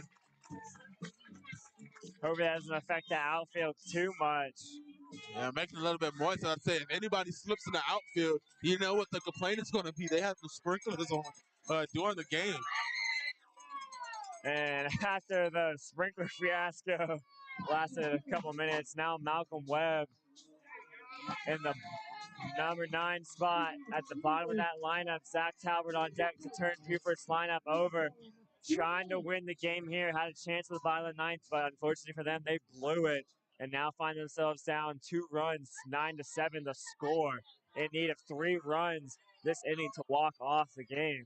Obviously, they can still tie and send it to the 11th. But, the longer this game goes on, the more the players get tired. And at this point, it's just a battle of attrition heading in to the bottom of the 10th. And Webb back into the lineup. Gomes still throwing heat on the mound. Giving it all he has, trying to close out this game. And Webb finds himself up 2-0 in the count early. Hey, shout out to my guy Rizzy checking in the chat, man. Appreciate, man, all your support, man. Ball number 3 there for Gomes. We play a little bit of semi-pro football together, the same team there for a couple of years. And a 4-pitch walk to Malcolm Webb will turn Beaufort's lineup over to Zach Talbert, batting in the number 1 spot at the top of the lineup.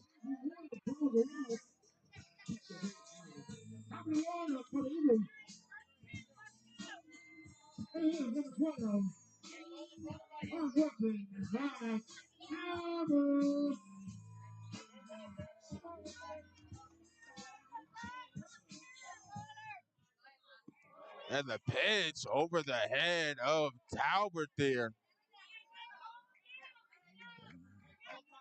Gomes starting to lose a little bit of command on the last couple of pitches. 5 balls in a row.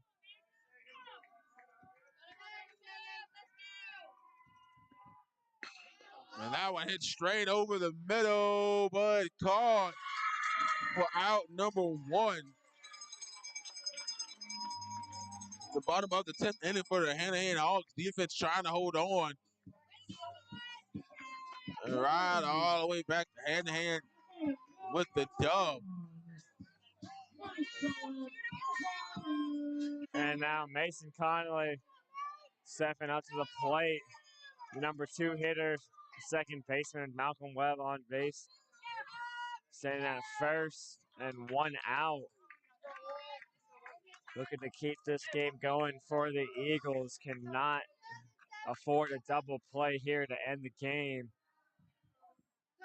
And strike 1 fired right down the middle. Connolly not even lifting the bat off of his shoulders.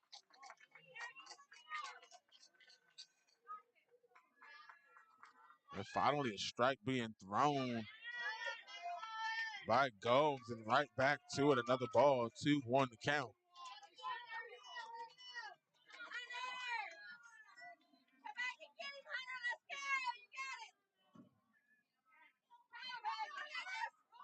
That's 6 balls, a hit, and 1 strike in 8 pitches, and then now a hit batter.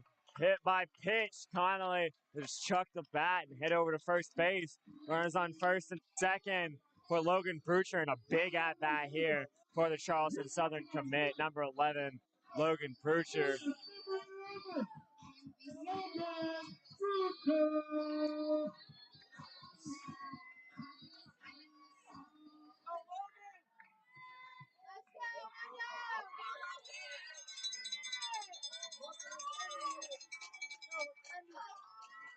Hudson Mullen behind him should this inning be extended. Logan Brucher. I know I've said this a lot tonight, but the biggest at bat of the game for the Eagles. Well, I think all of these are big at bats at this point. You want to try to get this game over with, and you want to try to win. But especially for Beaufort, you want to advance a team that's already beat you twice. And Hanahan, they want to continue to prove that they're the big dogs, man. And they've battled all the way back thus far to make this a tightly contested game. And so now every at bat, every pitch, every steal, every coach, everything is big. Ball 3 to Brucher, and he finds himself ahead in the count. 3 balls, no strikes. Yeah, and so far in this inning, he's only thrown 1. Every pitch has been a ball, and then you got that 1 hit. And a 4 pitch. That's going to get through, actually. That's going to be a 4-pitch walk, so it won't even matter. And the bases loaded for Hudson Mullen. And this is huge for the Eagles. And, they blew it last inning with the bases loaded. And you see, what can they do here with the catcher, Hudson Mullen? Can he deliver Beaufort at least a tie game? Obviously, the win would be nice, but they got to score 2 to give them a tie game. But I say, you see Connolly, you see Monahan goes over and talks to Mullen there for a second. Probably he's the fiery guy for them. You got Hudson Mullen for the Eagles, and then you got Hunter Gomes for the Hanahan Hawks. Hudson Mullen is their guy that fires up, and he's probably had to calm him down like, hey, we don't need a homer. I mean, it would be nice, but we don't need it. Don't try to get it all, man. Just get some runs in.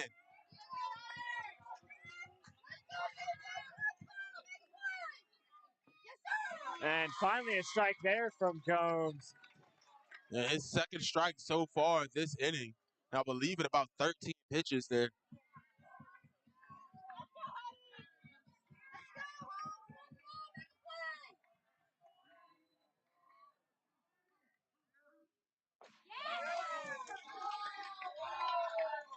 One and one the count to the catcher, Hudson Mullen.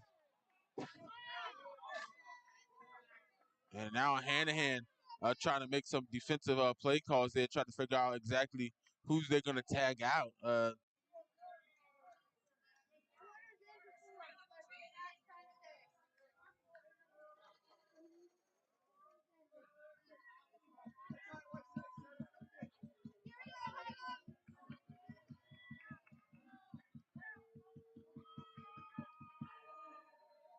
Mullen sending that one out to right field. He'll be caught. And runners tagging, and 1 run will score. Malcolm Webb crosses home plate. 9-8. Runners on the corners for the Eagles, but 2 outs. It's all up to Jaden Andrews now to try and extend this game.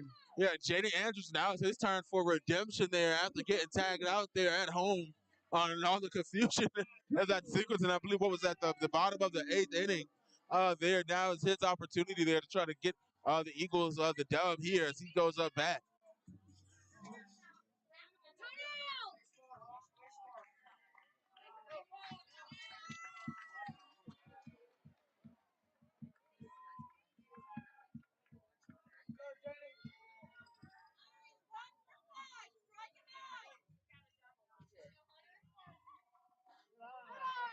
And first pitch high for ball 1.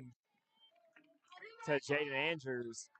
Hunter Gomes looking to give the Hawks the win, and they would move to 3-0 against the Beaufort Eagles this year. And that hits Jaden Andrews. He's frustrated with that one. And now Carter Bowersox with 2 outs and the bases loaded. He's finally got his correct bat after the mishap from last inning.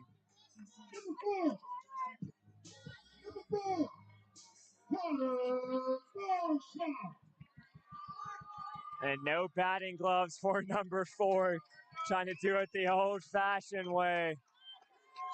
As he steps into the box, this is the game right here.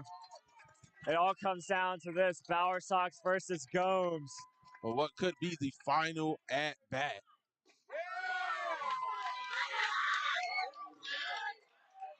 And a walk would tie the game here, so Gomes kind of have to be careful. They worked so hard to get that 2-run lead. Now just a 1-run lead. Yeah, so Had far. that sacrifice fly from Brucher. Yet he's only thrown 2 strikes in over 15 pitches now. Like I said, I don't have the exact count, but it's high. He's in the high teens right now. And only 2 strikes. They've all been balls, a hit, and then a hit batter. You know what I'm saying? So definitely not in his favor so far. Not his best inning put together, allowing Beaufort to get to 1 point and a chance to tie it up or take the lead down with bases loaded. It might not be the prettiest, but if he's able to get out of the inning, it won't even matter. Yeah. As long as they walk out with the win, that's all they care about. If he could get out of this, he's the hero. He's the hero tonight, regardless. Nobody will remember exactly what he pitched in this inning. Bowersox finds himself ahead in the count, 2-1. Trying to at least tie the game, if not win the game for the Eagles. And what has been a spectacular game, going all the way to the 10th inning, and 3-1 now. And no pitching change coming yet for Hanahan. They're sticking with Gomes. He's already the relief pitcher for the night, coming in the 6th inning. 3-1 hitters count.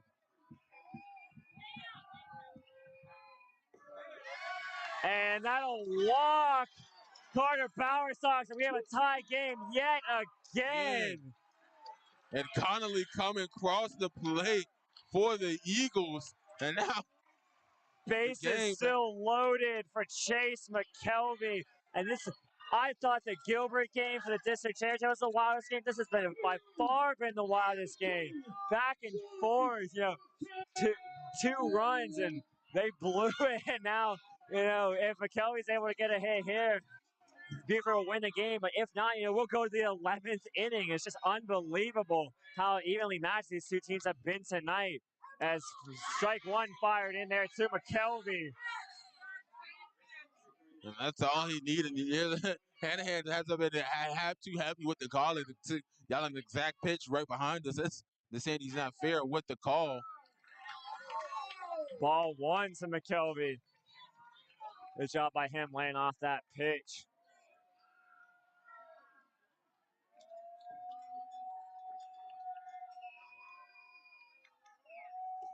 Strike 2 to McKelvey. 1-2. And they just need 1 run. They just need 1 to avoid going to the 11th inning. And I don't believe they can hold off Hanahan for too much longer. They got to get it done sooner rather than later. And that one popped up to the right, being chased down and caught out number 3. And here we come, 11th inning on the way here at Beaufort Zone. It's a long one here tonight, folks. These teams battling it out here on the Beaufort Zone. And we'll be back 11th inning here tonight in Game 1, 2023 South Carolina High School League Lower State Championship.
Welcome back, everybody. Top of the 11th here on Beaufort's own.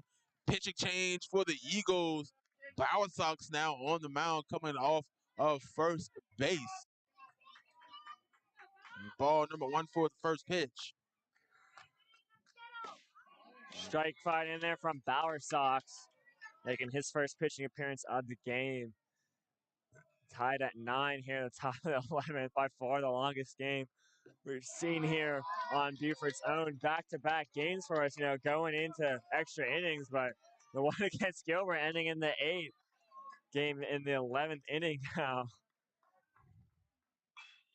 That pitch fouled off. Yeah, bunting, trying to be the one that no bunt here. He's trying to get the hit. Ahmad checking in, come on BHS, and another Eagle from Southern Boys. Count even up 2-2.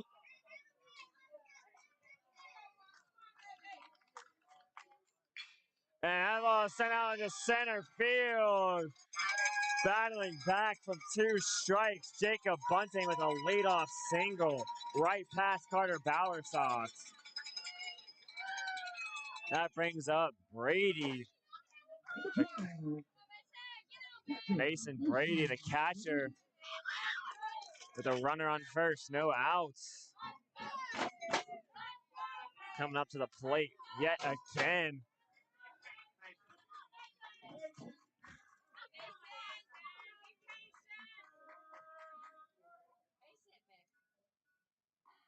And almost hitting Brady there on well inside. There's somebody in the crowd here yelling every time a ball almost hits a head. That's my friend right there.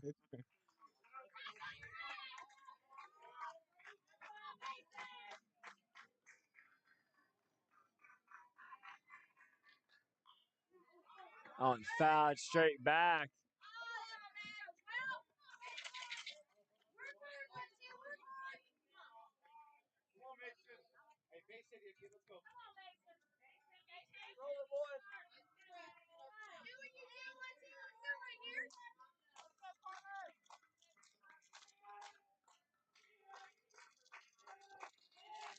One to count. The pitch, another one fouled off. Strike number 2 for Mason Brady.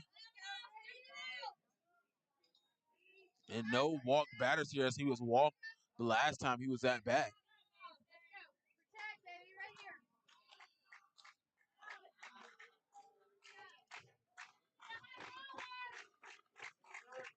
1-2. Brady eyeing it up. Swing. That one hit between left field. Malcolm Webb trying to make the diving play at third base, but it gets past him, and back-to-back hits to start the top of the 11 for the Hawks. And now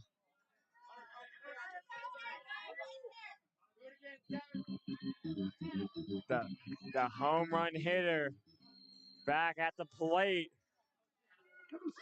Hit a solo home run to left field, his last appearance, and see if he can do it again here. That was to give the Hawks the lead. See what he can do here.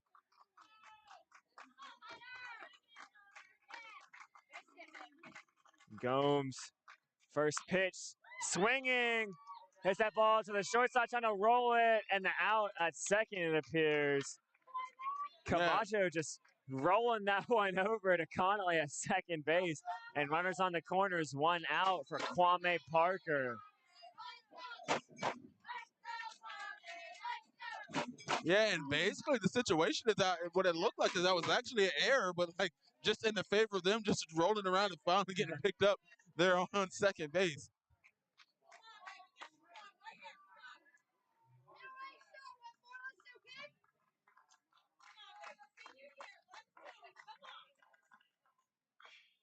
And Parker fouls off the first pitch for strike 1.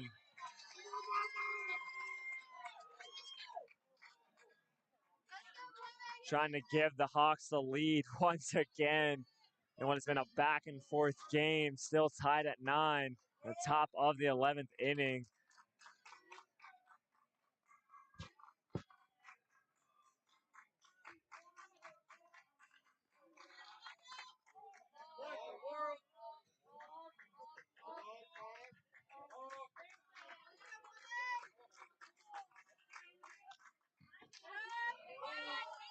Ball one to Parker. Count even at 1-1.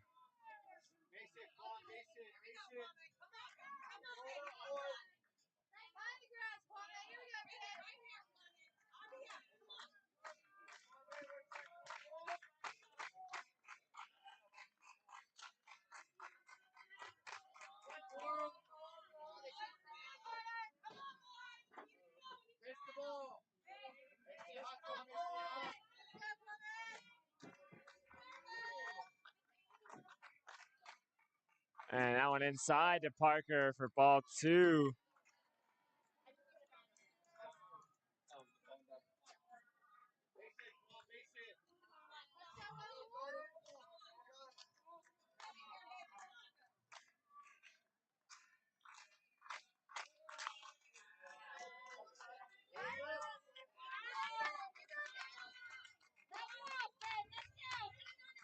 Fouled off, strike two. Evens the count. 1 away, 2 balls, 2 strikes. Beaufort now on to his third pitcher here in the 11th inning. Bauer Sox trying to strike out Parker and makes the Full count for count to Kwame Parker. And a big spot here for Bauer Sox not wanting to load the bases. Payoff pitch. Yeah, Bunting and Gomes on the corners. Bunting at third.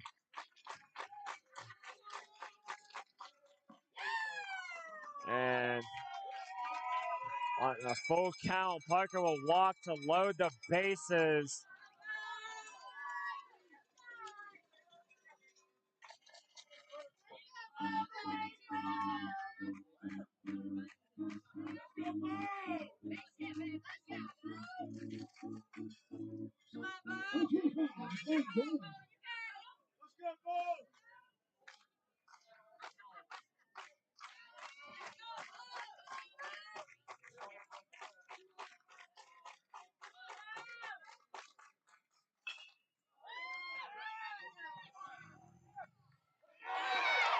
Double play to get out of the inning.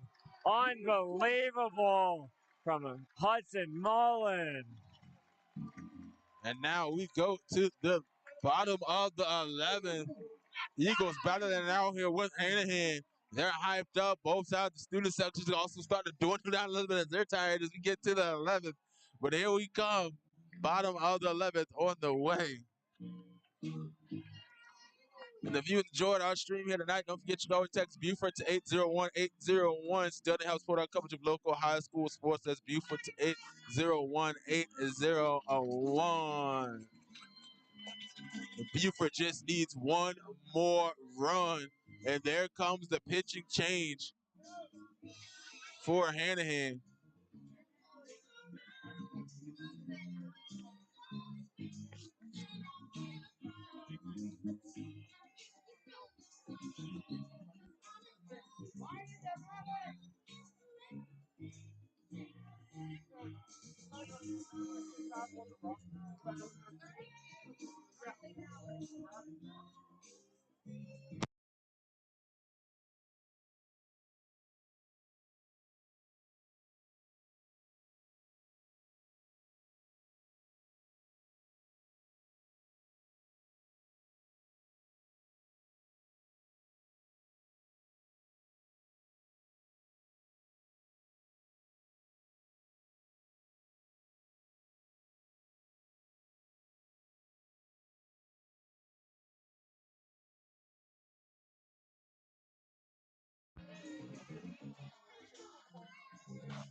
Riley Ballard warming up on the mound for Hanahan. It's going to be a third pitcher of the night. We're going to relieve Gomes.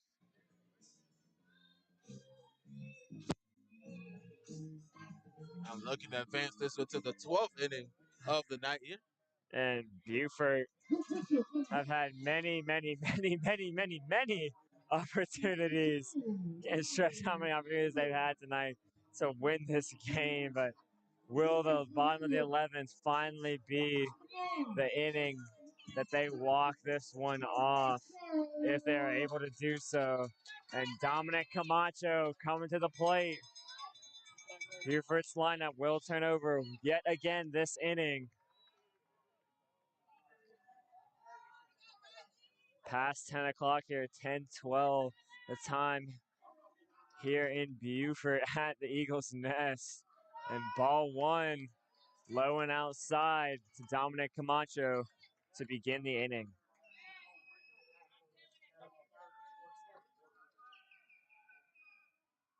And strike one from Ballard there. Riley Ballard, yet another pitcher to make an appearance tonight. Yes, because at this point, I mean, you're in the 11th inning. Both your starting pitcher and your relief pitcher have pretty much played a full game. They both pitched 5 innings here tonight, all the way into the 11th now. So it's only fair to change. 2-1 the count to Camacho, and both teams going deep in their bullpen tonight. Strike two. All right, no, ball three, excuse me. For a second there. Actually, no, the count is 2-2. See the umpire holding that up.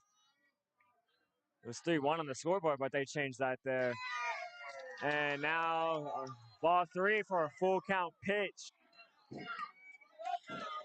Scoreboard operator predicting the future there for ball three. Now, yet another full count pitch. We've seen so many tonight. Yeah, just matching it up here. Swing and a miss. And that one looked a little bit low. Probably would have been a ball, but Camacho could not lay off. For strike three, brings up Malcolm Webb.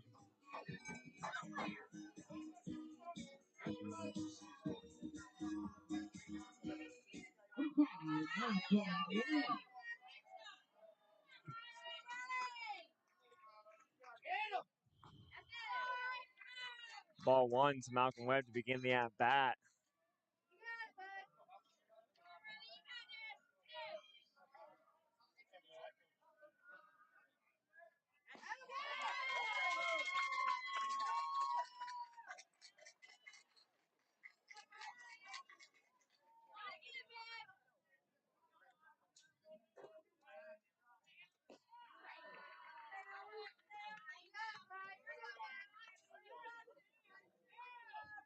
Two one, the count to the now third baseman. Sorry about the game as a pitcher. Feels like so long ago. Feels like two separate games have been played tonight. Swing and a miss for strike two to Webb from Ballard.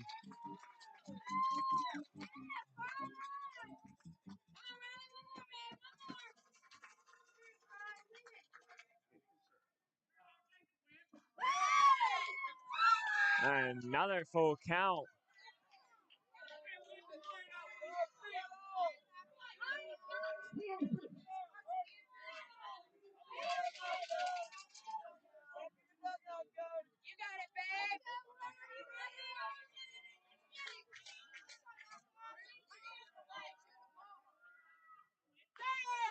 Fouled off, staying alive in the at-bat.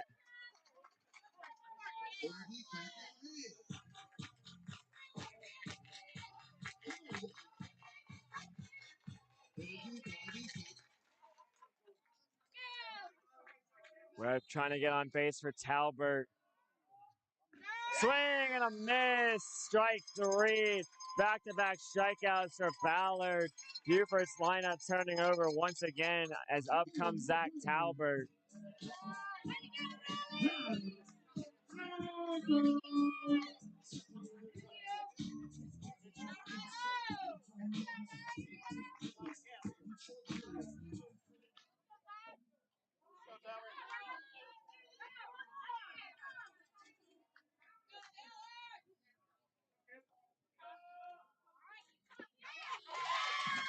And strike number one for Ballard.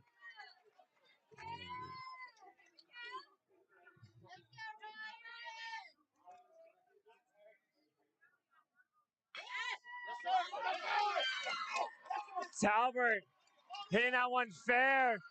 He's all the way running back all to the the fence. bases. He's at second, and he's going to stay at second He had base. to hold up. And now a chance. Mason Connolly.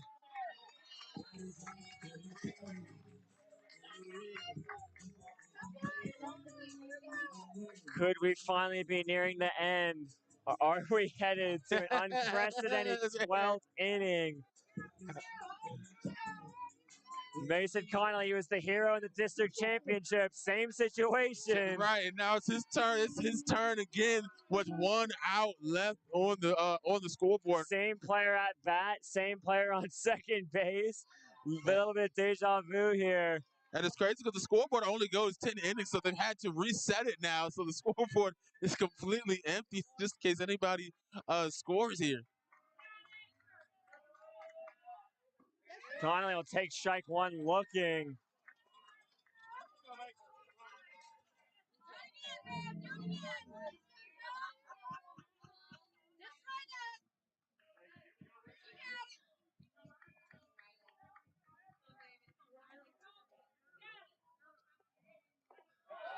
And like I said, I hit him. And Connolly will go to first base on the hit by pitch. And Logan Brucher was hit by a pitch in his last at bat. Looking to play hero here. Trying to turn off all the lights in the Eagles' nest. Yeah, this is the crazy part. This is a tough game, for this to be a double elimination style bracket because they have to lose twice. So, like I said earlier, these are the two best teams. They might wind up meeting each other again and play a game all the way to the 11th inning and wind up having to do it again. Number 11 looking to end things in the 11th inning.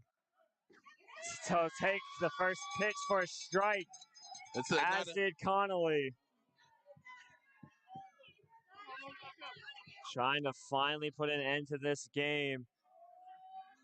Can the Charleston Southern commit do it? Swing and a miss, strike two.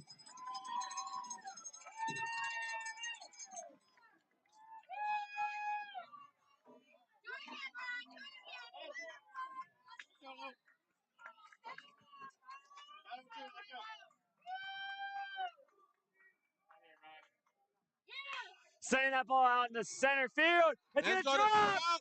They're running. Going around. Coming around. He's out. Out number 3 for Talbert. Unbelievable. Oh, my God. And we go to the 12th inning here as these two teams refuse to quit. Defense on both sides, 9-9 here. It looks like things got a little chippy there between Brady and Talbert. It looks like Talbert's yelling at him as he's walking back to the dugout. But unbelievable defensive play, the relay. And Talbert scored the game winner last game against Gilbert, but now on the top of the 12. And we'll be right back on the Beaufort Zone. More baseball action to come as we go to the 12th inning, trying to figure out what's the record for high school baseball when we return right here.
Welcome back, everybody, here live on Beaufort's Own. We move on to the top of the 20 of the 12th inning in the 2023 South Carolina High School League 3A Baseball Lower State Tournament here.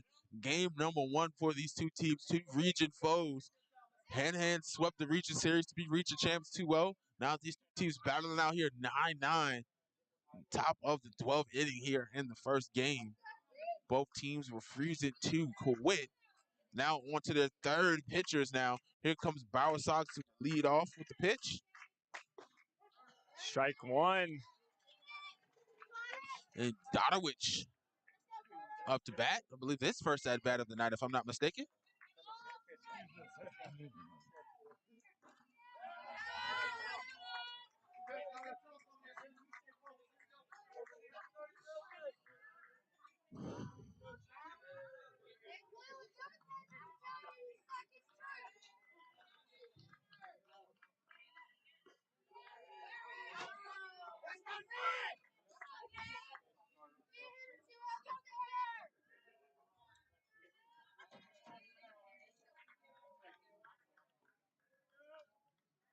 Two one count, wide outside to make it 3-1.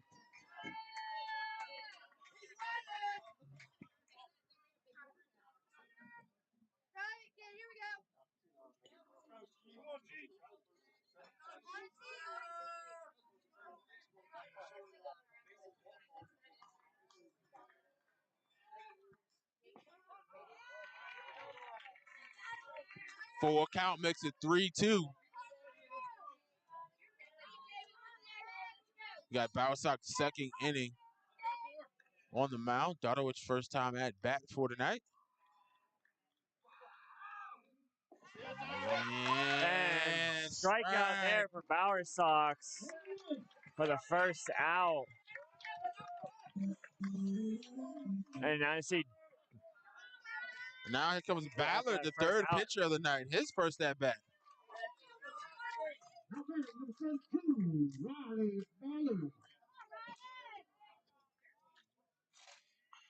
Fouling that first pitch off there.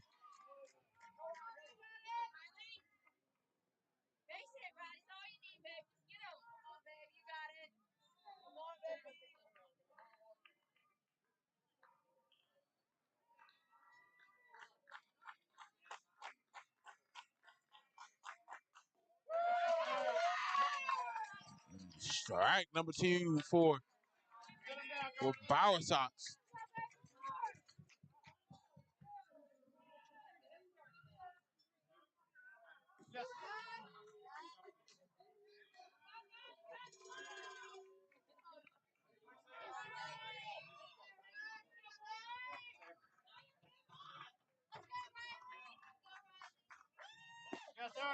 Strike three. Back-to-back strikeouts for Carter Bauer Sox. And 2 outs now for the Eagles.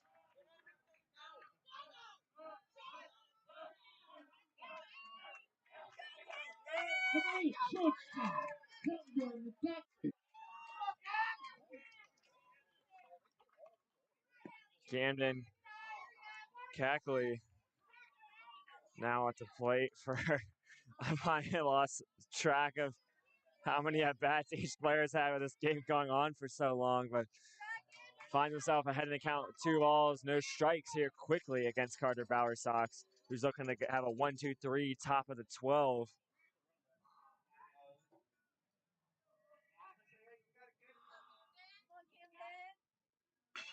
That one sent out to right field. Let's take it down. And a single. There will be no 1-2-3 inning for Bauer Sox on the mound. And now the Hawks' biggest hype man, Landon Gomes, coming up to the plate.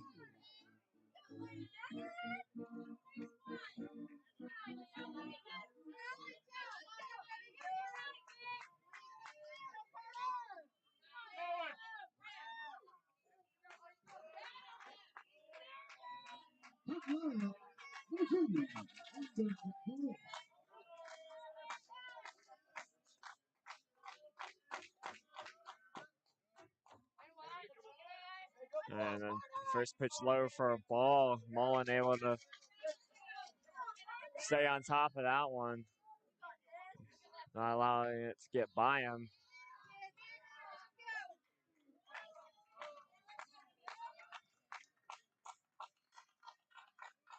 And that one sent out to center field. And caught. No, dropped! Dropped by Oh my Bruger. God! Coming around third. And scoring.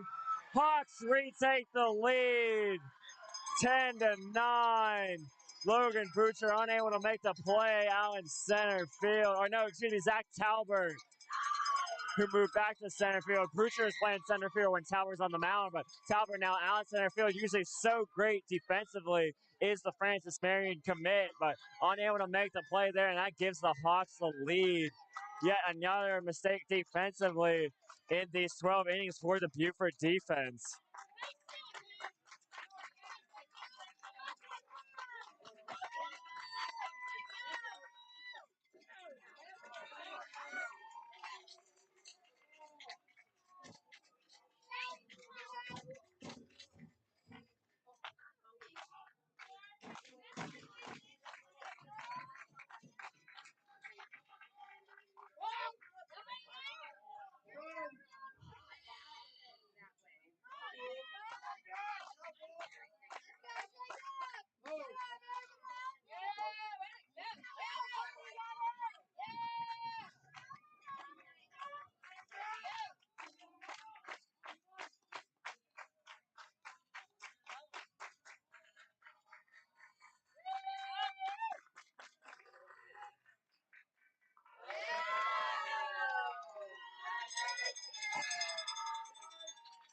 Moving the count on to 2-1.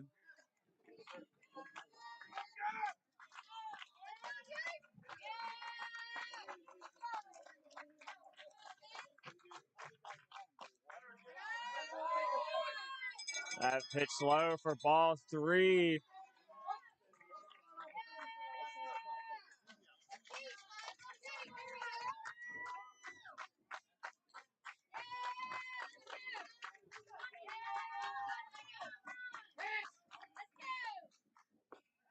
Strike 2 to run the count full.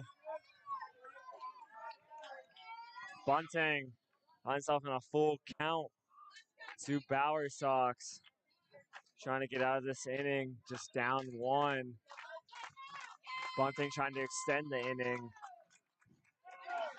Strike 3. And the Eagles survive, only giving up 1 run, but they got to score 2 to end this game. Bottom of the 12 on the way. What's going on? I want to thank everybody for tuning in thus far. If you're supporting our coverage here tonight, you can always text Beaufort to 801-801 to donate and help support our coverage of local high school sports. That is Beaufort at 801-801. As we get into the late playoffs round here, funds will go towards helping us cover travel with South Carolina High School League streaming fees to cover some of their games. So I appreciate all donations will help. Any donations not used will go to the cost of new media equipment for the next year. I guess Gotta buy the basketball team an actual mop. So yeah, they're right. Mop that floor, the hardwood. They need some No more mops. towels for the athletic trainer. They gotta get that mom. You know, you said back during basketball season that was gonna be your donation. So Yeah, they need some mops. We need some cameras. It's a lot going on a here. little bit of everything. A little bit of everything. Trying to improve the Beaufort High sports experience. And Ballard still on the mound. Hudson Mullen gonna lead off the bottom of the 12th.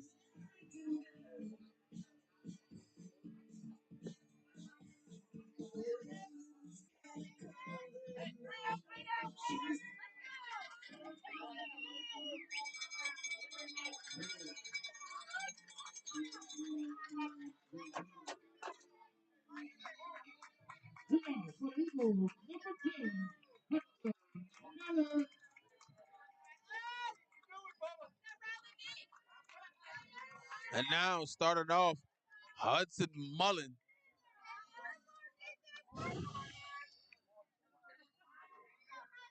And Mullen calls time.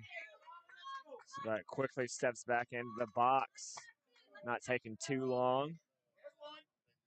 And sends that one out to left field and caught by Kwame Parker for the first out. And that's huge. Kwame Parker, he's caught everything that's coming his way on the right or left side of the field. He started off in right field, now in left.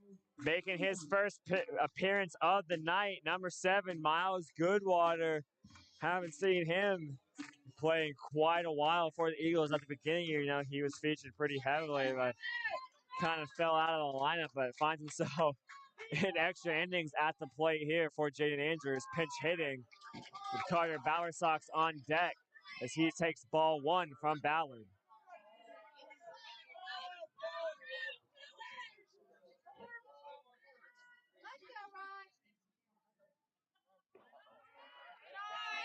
Ball 2.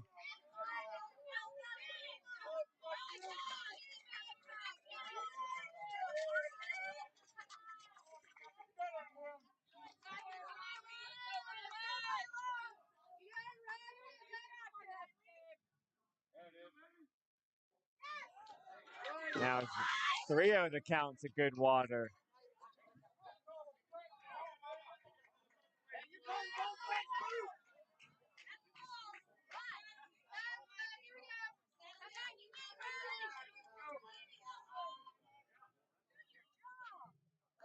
And a 4-pitch walk to Miles Goodwater brings Carter Bowersox back to the plate.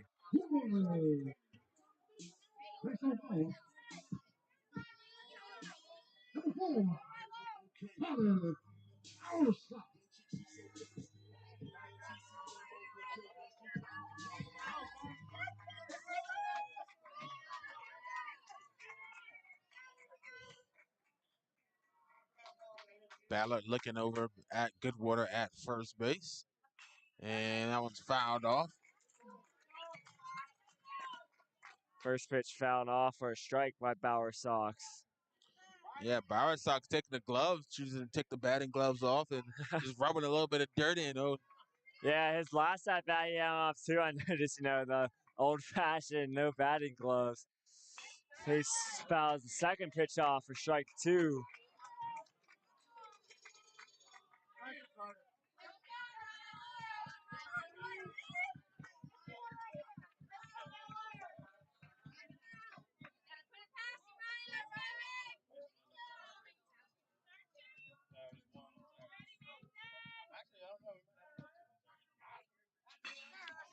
And that one hit out to right field, but straight to the right fielder, out number 2. Goodwater not able to tag up. And now Beaufort's final hope is number 2, Chase McKelvey.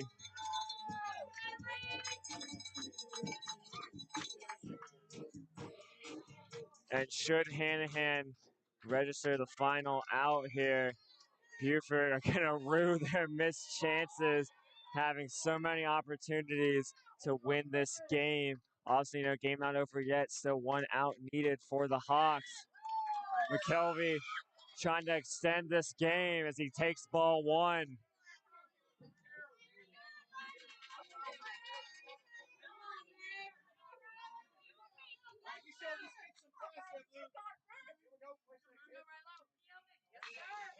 And that one's going to be popped up. Center field.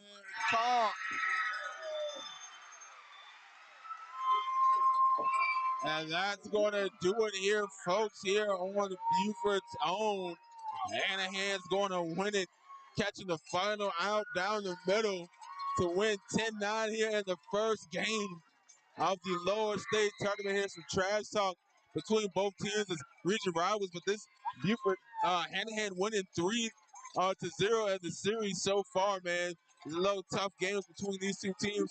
They'll advance. They'll travel to Brooklyn Casey on Saturday, Beaufort High. be hosting the loser of that game will be hosting Drew. So I want to thank everybody for tuning in here. It's been a long night here on Beaufort's own. Thank everybody else for tuning in. My name is Javon Livingston alongside me, Thomas Hurdell, and have